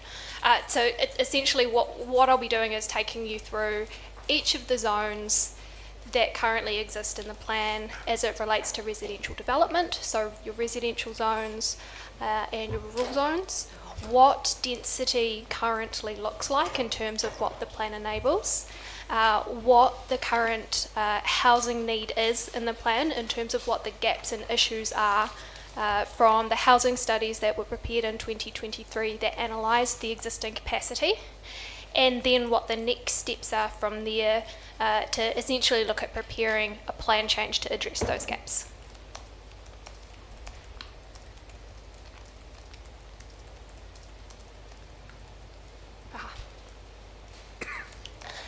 So this table is essentially an outline of the current residential zones in the district plan. So the residential 1 zone, which is most of the city, is your standard low density residential zone. It allows development down to about 400 square metres, slightly lower if somebody applies for a resource consent to develop to a higher density. There are some exceptions to that in some of the airport noise boundaries where higher densities are required in those areas. And then looking at more your medium density zones, residential 1A and residential 1B enable lower density. Residential 1A is around the city centre largely, and I'll show you that in a moment. But uptake has been relatively limited over the last couple of years, given the consenting requirements to essentially go through the hoops of obtaining resource consent. Residential 2, so that is most of the land for residential purposes in Bluff and Maui. That's a lower density than what you have in Invercargill City, so that's 750 square metres. Residential 3 and residential 4, those are your larger lot zones. So in residential 3, you can develop down to about 1,500 square metres. Otatara residential 4 is about 4,000 square metres, so roughly about half a hectare. That's higher if it's not, lower if you're not connected to reticulated services. So it's a hectare in areas that are outside areas that can be connected. And then in the rural zone, it's 2 hectares. And so what I'll do now is I'll take you through a few slides that essentially shows that information. So this is the residential 1 zone here. We are just north of the city centre on Avenel Street, the corner of D Street, and you can see if I get this clicker to work, here we go. So these properties here, this is essentially what 350 to 400 square metres in terms of density looks like. So it's your standard 3-bedroom home, some yard space, but not huge yard space.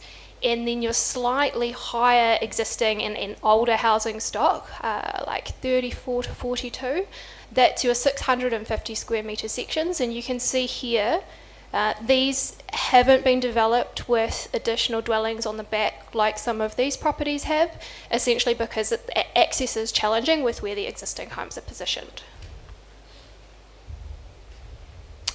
So this is what residential 1A and 1B looks like. So this is, we are, what are we, southwest of the sea. Below the railway line next to the skate park. Yes. And with 1B2, that's Te Puawai, just to give an indication of what 1B and 1A is. So you've got quite a big mix of densities in this area here. Oh, sorry, wrong button. So this is a fairly new development. I think this was developed in 2019. This is down to about 200 square metres. So you can see we've got small attached units with little yards and some parking out front. This density here is more around 250 square metres. So you've got single units, fairly small yard spaces, but not attached. Up here, this is your 350 to 400 square metre densities. So the trick at the moment in the residential 1A zone, what I think which is challenging for people, is that essentially you need a minimum site area of about 2,000 square metres to be able to apply for a resource consent to develop to medium density. So some of these properties are limited by that, and a discretionary activity resource consent, although it's somewhat plan enabled, it's much less enabling than if it was permitted, or if it was a category like restricted discretionary, where council's limited to just looking at certain matters that relate to design. Bluff in Omaui, so we are Raymond Street, so just off Walker Street. Most of these properties here, if we look at Pilcher Avenue, these are around 750 square metres.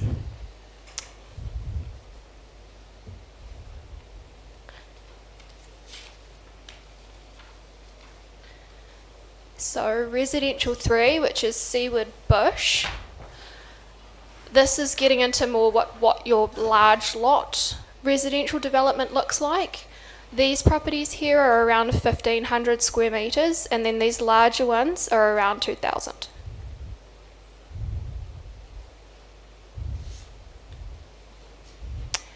So the residential 4 zone and out to Otatara.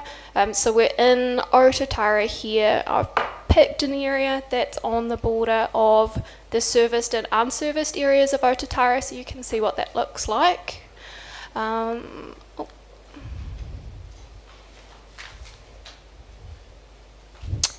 So these properties here, these are about 4,000 square metres to just under half a hectare. And then you can see as soon as you get to this this border here, this boundary for servicing, the lots jump up to about between 1 and 2 hectares. So this is the rural zone, so we are west of the city, and pretty much everything between West Plains, I think this is West Plains Road to the north there, and West Plains School Road to the south, all of that is 2 hectares. So much of what is zoned rural in the plan currently is developed to 2 hectares or pretty close. There is still quite a bit of capacity left though. Like if you have a look at this property here, this is about 4 hectares, but pretty much everything around it has been subdivided down to 2.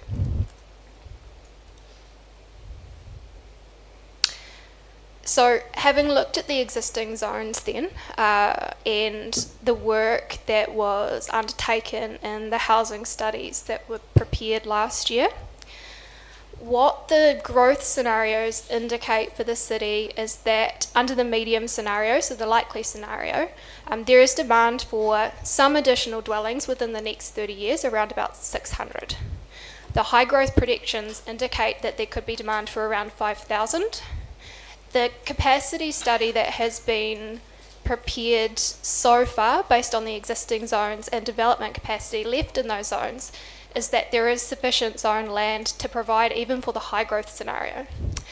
the trick then comes into, well, what is the demand for certain housing types in the city, and is there demand that is met, is there demand that is unmet? So there is unmet demand largely around medium density or central living, so properties that are located within 1.5 kilometres of the CBD, easy walking essentially from about 20-minute walk from your home to the city centre where your services are. So where the policy team are at the moment is essentially starting to look at how is this addressed potentially through a future plan change, and what are the options to develop that plan change. So far what has occurred was the survey of housing values and needs, which was completed alongside the long-term plan process. Very preliminary discussions are underway with Te Ao Marama to understand what their views are in terms of housing need.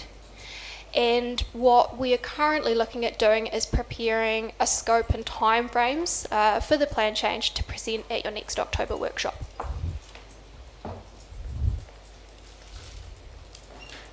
Thank you. Okay, thank you for that overview. A couple of 3 questions for me. And mine are predominantly around not necessarily growth, but around the type of house we have. So what Tom and I and Leslie have been able to glean from our work with this portfolio, which is housing, is 3 things. One, that we've got student accommodation coming our way. So at the moment we have about 600 external overseas students at SIT. Before COVID they had 6,000. In some cases they had 10 students per house, which is not desirable. And so that's coming back. So they're currently recruiting in Nepal and India, but there are representations being made to China as well. So student accommodation is a little bit different. There are developers who have approached me that want to develop into this area, but they need to be able to keep the cost down. And so that normally means they need to be able to put a lot of small units onto small parcels of land. So, and I'm a lay person to this, so I can never answer their questions about how small it can be. The other issue is the issue of aged care. So we've got a reasonable volume of people who particularly live in South Invercargill, who have lower equity in their housing, in their family home, than they would have elsewhere outside Bluff. And so those people have told me they feel a bit trapped.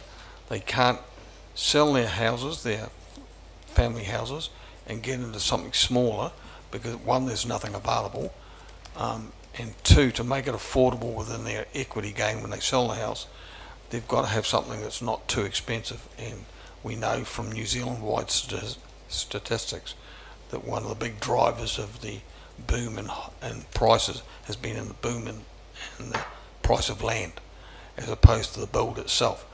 So we've got to need that area. And the last one, I've had an approach from Kaingaora last week, where they opened up some units over by Surrey Park School, and they asked me the question, can we decrease the land that we need for each of these units? And I said I couldn't answer that question.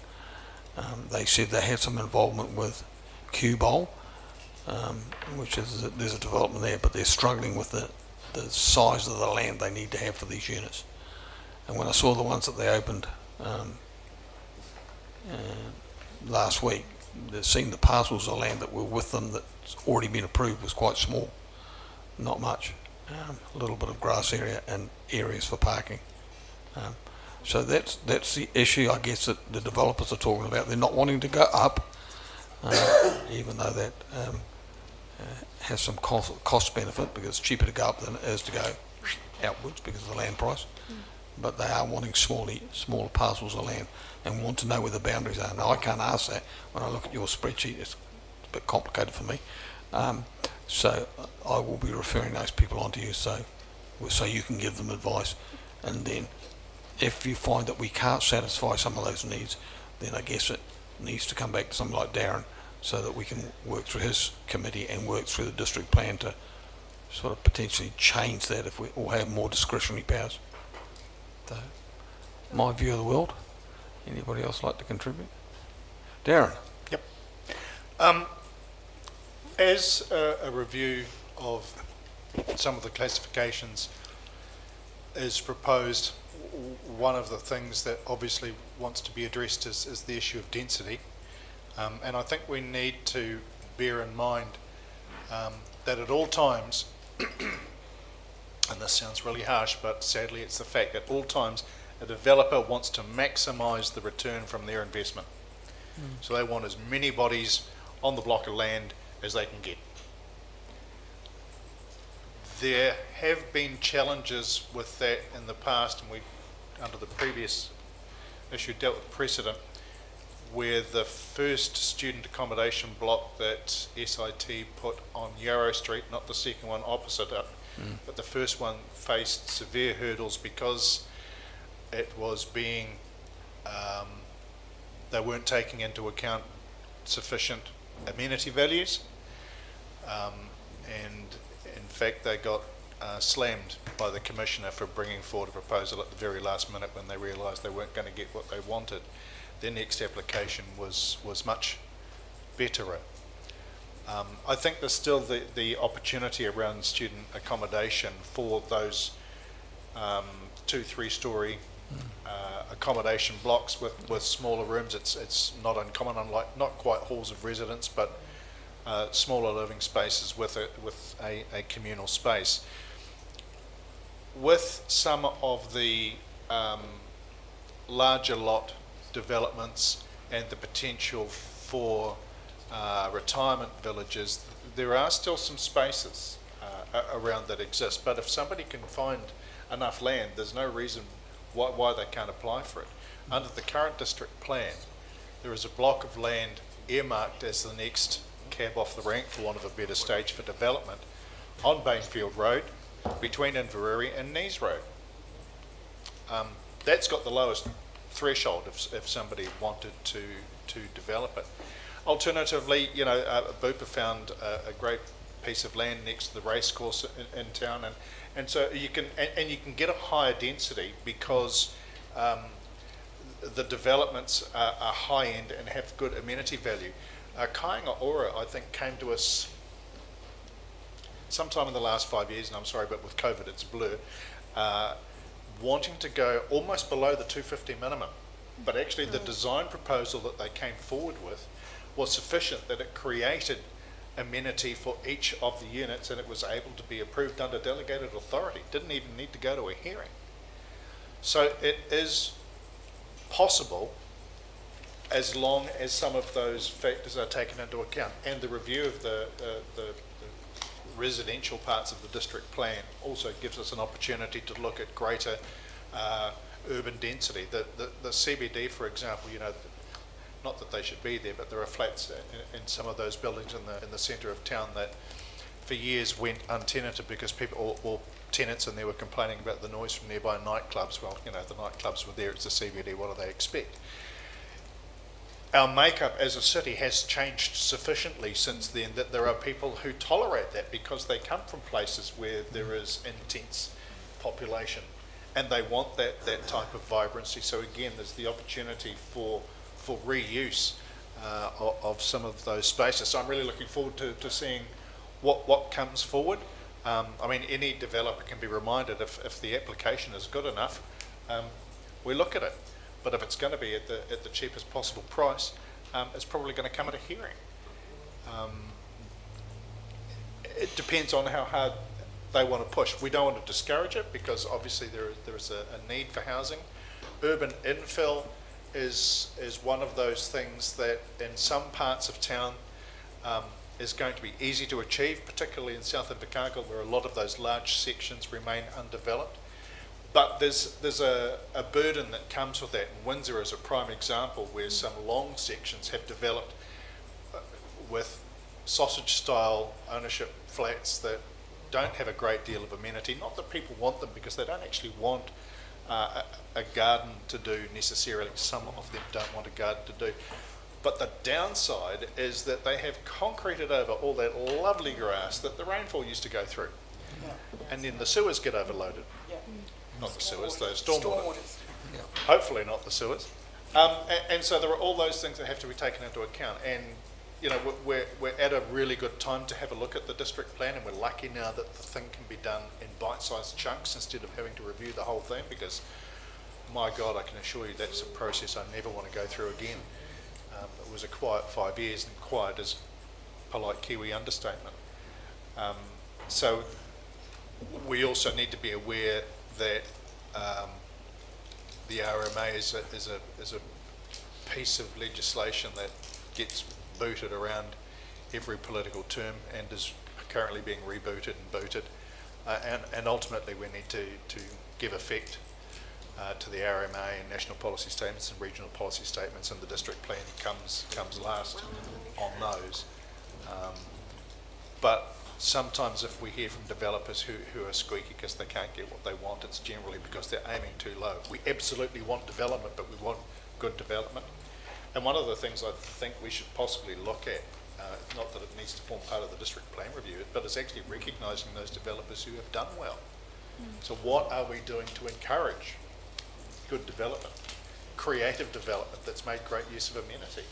You know, recognition of that. Yeah, sorry, through you, Chair. One of the things that we are doing is, doing guidelines for good design, and we're certainly working on that. In fact, we've had quite a lot of interaction with Kāinga Ora, trying to learn from their experience in high-density developments elsewhere. And those are the sorts of things that we will be looking at in terms of the plan change that we're going to do. Is that how are other people addressing this problem in order to get the not only better density but also quality. I mean, we don't, no one really wants to. We want to have warm homes, etc. So there's all of those standards that we need to keep in mind. But part of the consultation today has been with developers, and they are very positive about the sorts of things that we are talking about in terms of improving the density. I think we've seen some great examples in inner city Christchurch of higher intensity development. And they are small spaces, but they're workable spaces and they are livable spaces. And the options come without car parking in some areas. If you want to pay less for a unit and you don't want a place to park your car because everything's within walking distance and there's Ubers for Africa, those are options. So the examples are far more prolific now than I think they were when we last did the district plan. The other feedback I get is from those wanting to enter the market for the first time. That's got out of reach of many people, young people, who by the time they get the deposit together are starting to think about, I need a family home, where in fact they can get into the market while they're just single or a couple or whatever, and not planning to have children anytime soon. And again, they say what undermines their ability to enter the market is the price of land. If the land could be cheaper by making it smaller, then you could be looking at a house that's 100 grand cheaper than one that's got a bigger parcel of land with it, which they don't actually need. So I'm sort of a bit mindful of that. Evelyn. Oh, kia ora. Look, I did go and have the privilege of seeing the brand new Kāinga Ora housing, which is actually for single and older people, and was quite impressed with those particular and the layout of that particular section. So, however, what I will observe about the intensification of people in certain parts of the city, particularly south, is the number of cars that are now parked on the road. So we need to be careful when we're intensifying, if we have 2-bedroom houses that have 4 vehicles because they've got personal vehicles and their work vehicles, or they are 2 people to a room and all these sorts of things, which has happened in some of the student accommodation. It's putting huge pressure on the actual wider infrastructure outside of the section, and that alarms me just a little bit. So when we're talking about going really small, And we're not saying that these houses are built without parking, which is a whole different situation that Councillor Ludlow referenced, that's intentionally being parking free. We have got an issue in this city with the number of cars that are parking on the side of the road. So we need to be careful which devil we're sitting down with. I understand both sides of it. I also wanted to know though, one of the questions that we get asked a little bit, because it's the kind of philosophy of life that wants to have, I don't want to call them tiny homes because I don't want the people to think that they're movable on trailers, but single person small dwellings on relatively small lots in a small intentional community of like housing, and whether that is something the city will start to embrace, because they're actually affordable for people to get into. They can be the starter homes. If they're built properly, they can get mortgages for them. They can then become part of getting on the property ladder. And I would like us to think as a city of being intentional about such spaces. They don't have to provide for a lot of small homes, but maybe 10 in a community or something like that, that actually creates community, and then people get on the ladder, they marry, they whatever, and they move on. But they're building their asset, and we are building some accommodation for people who neither want to share because they're not necessarily 18, but want to have a place to call their own, have the privacy, have the amenity values of being able to grow a few vegetables or things like that. Are we looking at that? Have we started this intentional conversation? Well, what we've started is the intentional conversation about what that was part of the survey, was like what do people value, what are people looking for in terms of the housing options, and then the whole point of the plan changes is how do we make the rules that enable people to achieve what they want.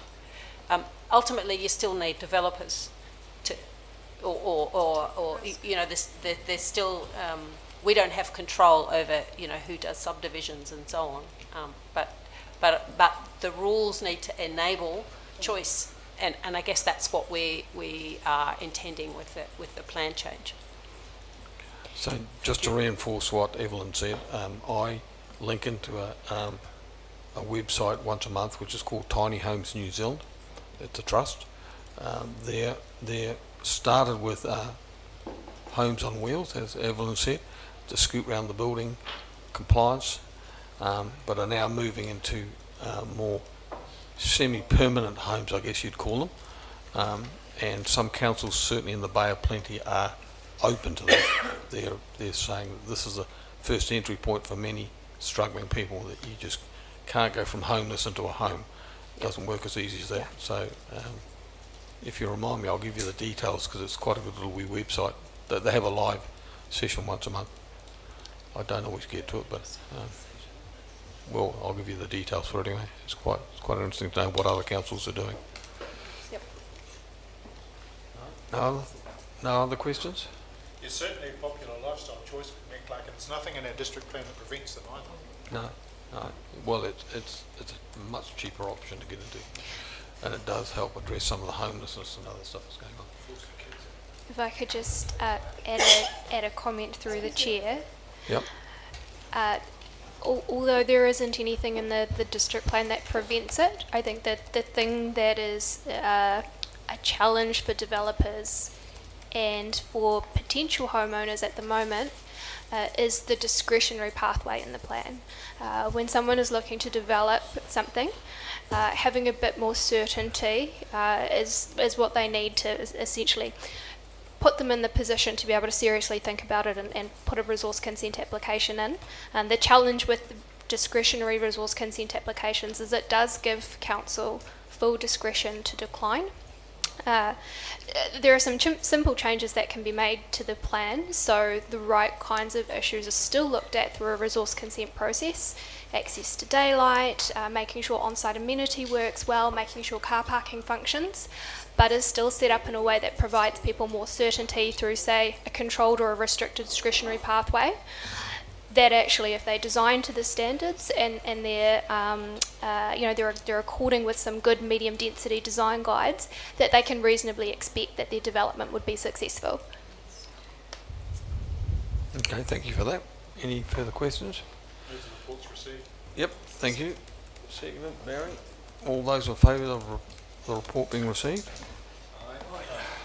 Aye. Carried. Thank you for your time tonight. Thank you. And it is tonight. Right, let's get. Oh. Yeah, I've been here quite some time now. Nice.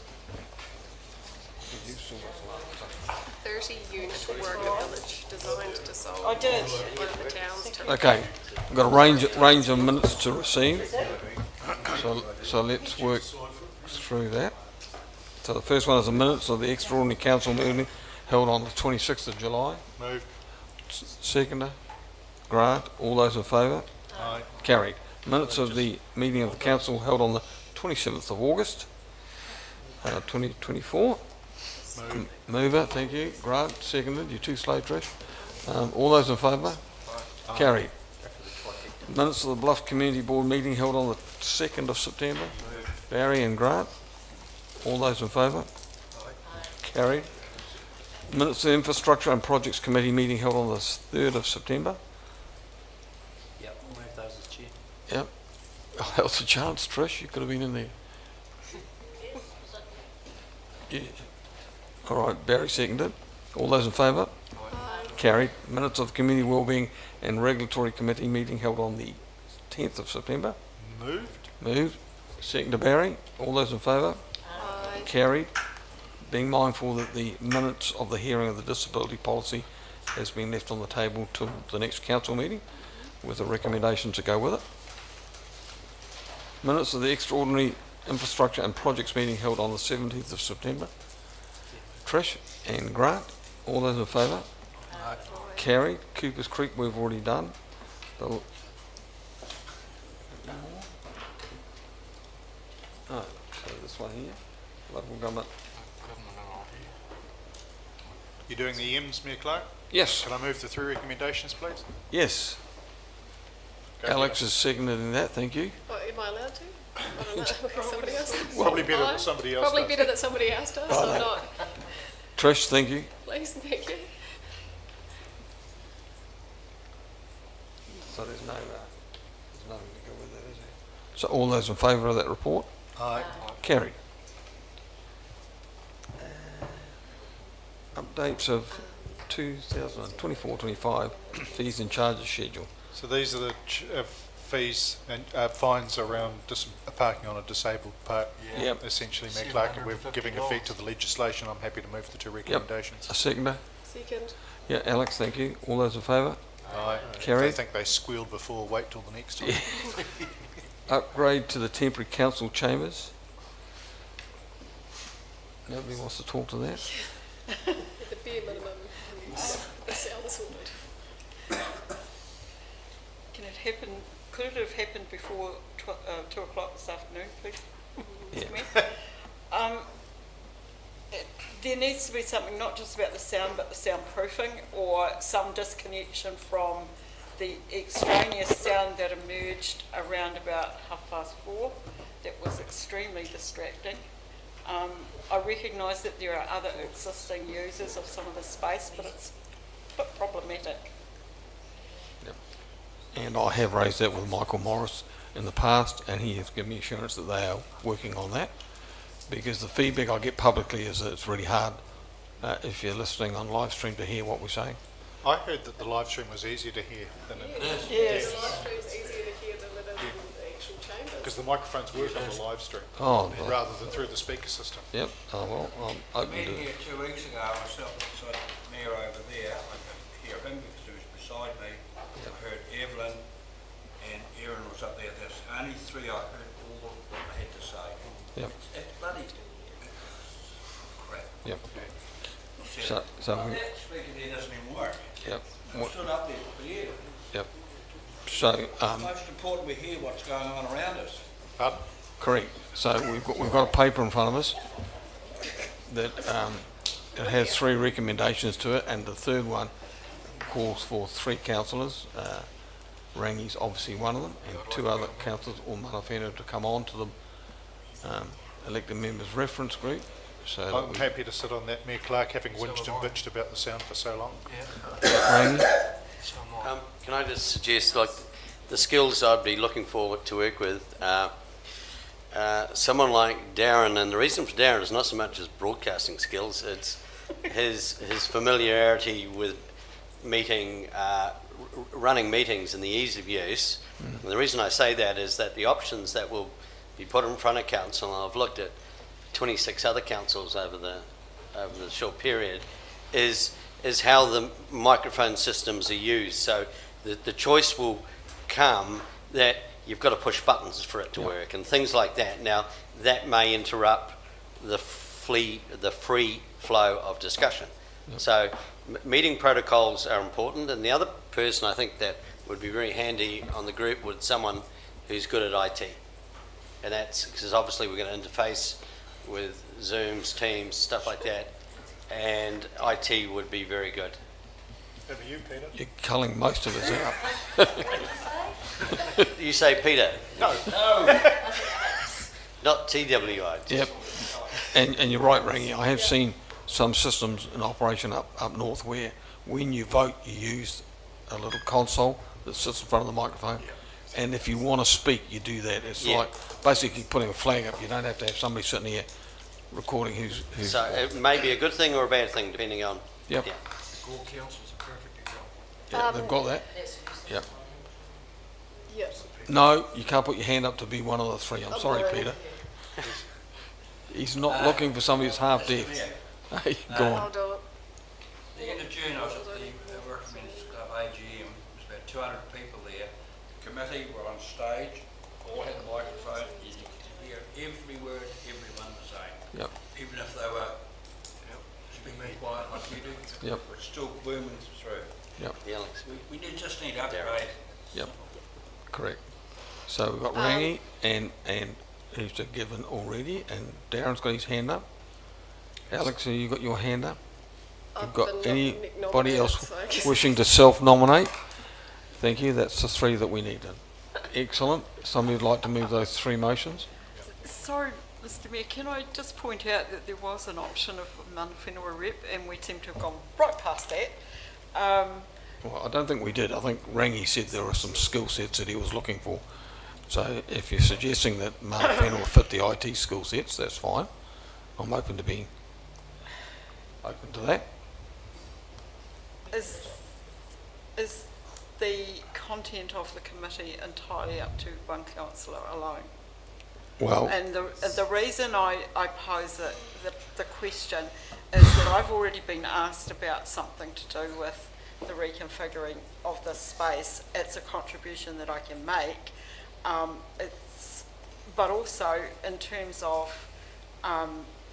practical experience, I'm a little bit older than the rest of the committee, and that may be an issue that we need to traverse. Those of us who are less physically able need to be able to usefully use the space as well. So it's also something I bring.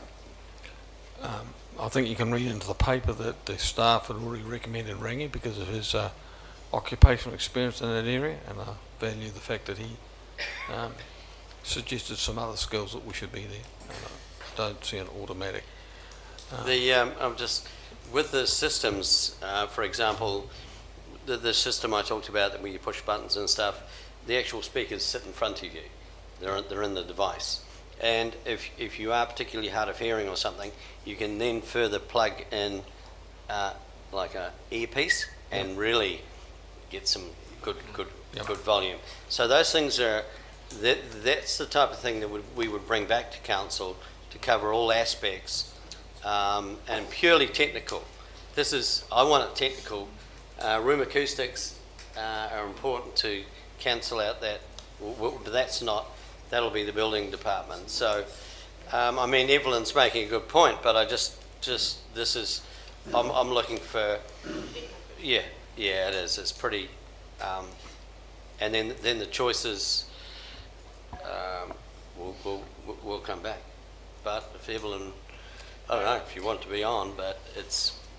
No, I don't see any disadvantages to having an additional member. No. I think that all four of us would work together really collegially. So I'd be happy to move that way, Mr. Mayor, that we include Evelyn, myself, Councillor Pottinger, and Councillor Ludlow. Unless I wasn't already on the table, was it? No. All right. So I'm moving that then. Thank you. Let me jot something down. So, Evelyn, are you volunteering to be on this group? Yes, I was. Yeah, Well, Rangi? I can't volunteer, can't you? No, I understand that. You're okay with that, having yeah. full Yep. committee? Yep. Okay, well, unless there's any further opposition to that, that's fine. We've got 4 names. I've already moved it. Oh, Rangi plus 3. Yep. Seconded. All those in favour of those 3 recommendations? Aye. Carried.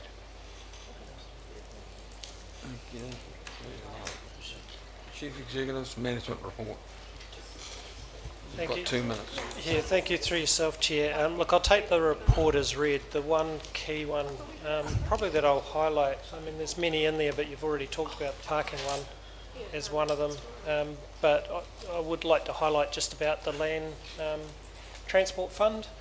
We've heard across the country where there's a lot of councils that have said that they didn't get what they asked for,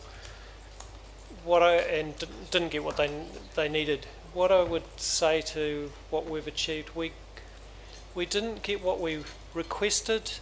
We probably didn't get what we needed, but we got more than we expected. So it's kind of an unusual position from a council. Whether our expectations were lower, I'm not sure, but we've managed to get enough through that we can manage to do the workload, etc. From our contractual perspective. There are some gaps, and there is a report coming back to council to explain what those gaps are, and it's important that you're aware of that, and like I say, there will be a separate report in relation to that. The other thing I wasn't going to highlight it, but I will, given I've got an extra 30 seconds. There's a lot of reforms and work coming up for council, and you can see it coming through in this paper.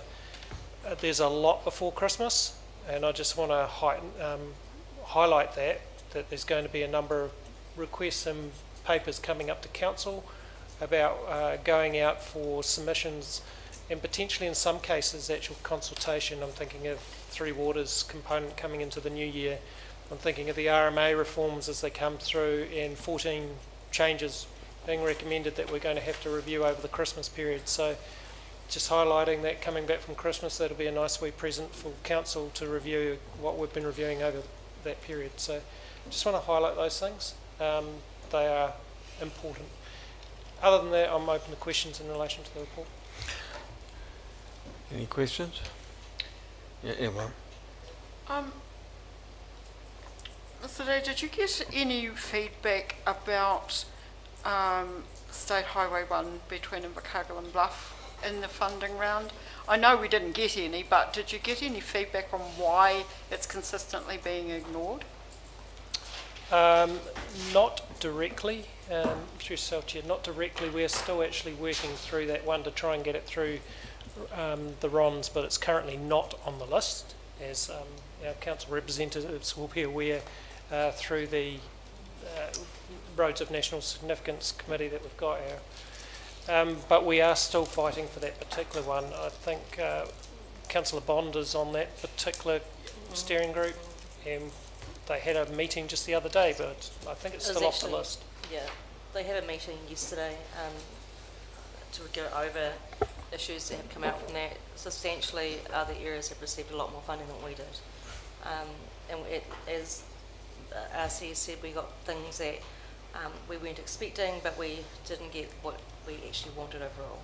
So it's a very complex situation. We've got Otago arguing that they're not being looked after enough. Queenstown obviously are up there with massive projects, that they are unhappy with the fact that other smaller projects have had priority. So at the moment, it's a bit of a lolly scramble, and the louder you yell, the louder that you have a problem, the bigger the minister's listening apparently. What I would also add to that is we're competing against regions that have no roads in place at the moment, and we're also competing, sadly, with roads that have major congestion with population, trying to flow those through. So when you stack it up nationally, we're struggling to compete on the national side of it for that. Having said that, it is one of ours that we're pushing is the lifeline and the economic focus associated with that particular road for us. It is one of our most important roads from that perspective. I see my role in this conversation to be the squeaky wheel, because I think it's really important that not only that I say it to my fellow table members, but that the public hears that we are trying to do something about what is an essential lifeline and a very important road in terms of economic and business delivery and tourism, given that they are also priorities, or so we're led to believe. Kia ora. In the report that came back on State Highway 1 going down to Bluff, there's been some funding applied to an area of road in there. It hasn't, I haven't been able to ascertain exactly where, but it's actually to build up some of the road. Yeah. So I can't say exactly where, but I do know that we have been given that. Yeah, that's in the dip just before you go into Bluff, before the freezing works. Just the dip. So that's already on the work And list. that's, yeah, so that we've received it for that little bit. Yeah, they have, yeah. That's in the old funding. So Okay. it's a short-term solution for Long-term. a longer-term problem. Yeah. Thank So- you. So any further questions? No? Somebody like to move and second that we received the report from Chief Executive, Barry? Look around the table. Grant, thank you. All those in favour? Carried. We have a major late item, which is the minutes of the Finance and Policy meeting on the 17th of December, and it has a recommendation in relation to unbudgeted expenditure to support council operations, which we've already had a discussion about, and it relates to the $265,000. So if somebody would like to move that. Trish. If you look at me, Alex, I'll take... I'm not on that committee, can I do that? You what? I'm not on the finance committee. It's Not Grant and Alan, thank you. What I read here recommends to council. I thought we didn't agree to this. I thought that they had to find it. Yes, we did. No, We did agree, but it wasn't to be funded out of additional funding. It had to be found out of existing funding, If they could. was what we agreed to. So we're only receiving the minutes of this. Yep. through That's all we yourself, Chair, can I just seek some clarity on the seconder? I've got Grant as the mover and Alan as the seconder. Thank you. Yep. The change we had, Trish, was on Alan. It was around the to come from existing funding, not through a separate allocation. Rangi. Yeah, I'd just like to speak to the recommendation when it's suitable. Sure. Right now. No, okay. Look, I wasn't at the meeting, but I read the alteration to the recommendation. Now, in the agenda item that was in front of the Finance Committee, it unequivocally states that there is no money, and they've looked at the options, and it states to approve an increase to the people and cultural financial operational budget of 265 to come from existing funding, noting this, sorry, I'm reading the wrong bit. Funding across the organisation was reduced as part of the 24-34 long-term plan, and funding for this operational expenditure cannot be reallocated from other budgets as the funds are tagged for work related to the LTP. Now, there sits a recommendation here that's asking for the impossible. We've already been told it can't be done, yet we include it in that recommendation. So there's two things here. We're either rejecting what the staff have put forward, or we're not actually taking the report with sincerity it deserves. So I certainly can't accept that amendment to that recommendation.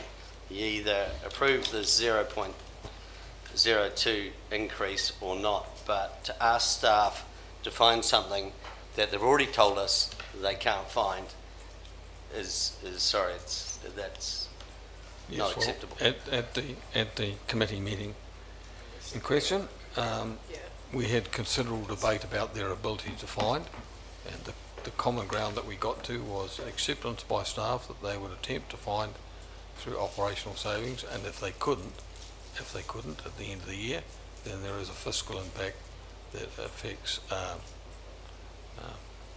overall operating costs. So it wasn't a matter of us saying no at that stage. It was a joint position that we got to. And that was on a recommendation from the CEO? Sorry? That was on a recommendation from the CEO? Yep, exactly. Yep. Yep, thanks, Grant. Okay, so do we have a mover and a second for that? Yeah, Alan and Grant, sorry. Yep.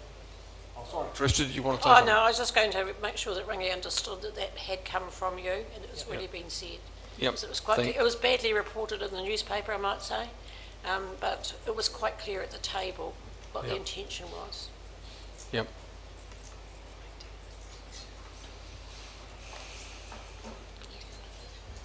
So with a mover and a seconder, all those in favour of the two recommendations that go with that committee meeting, say aye.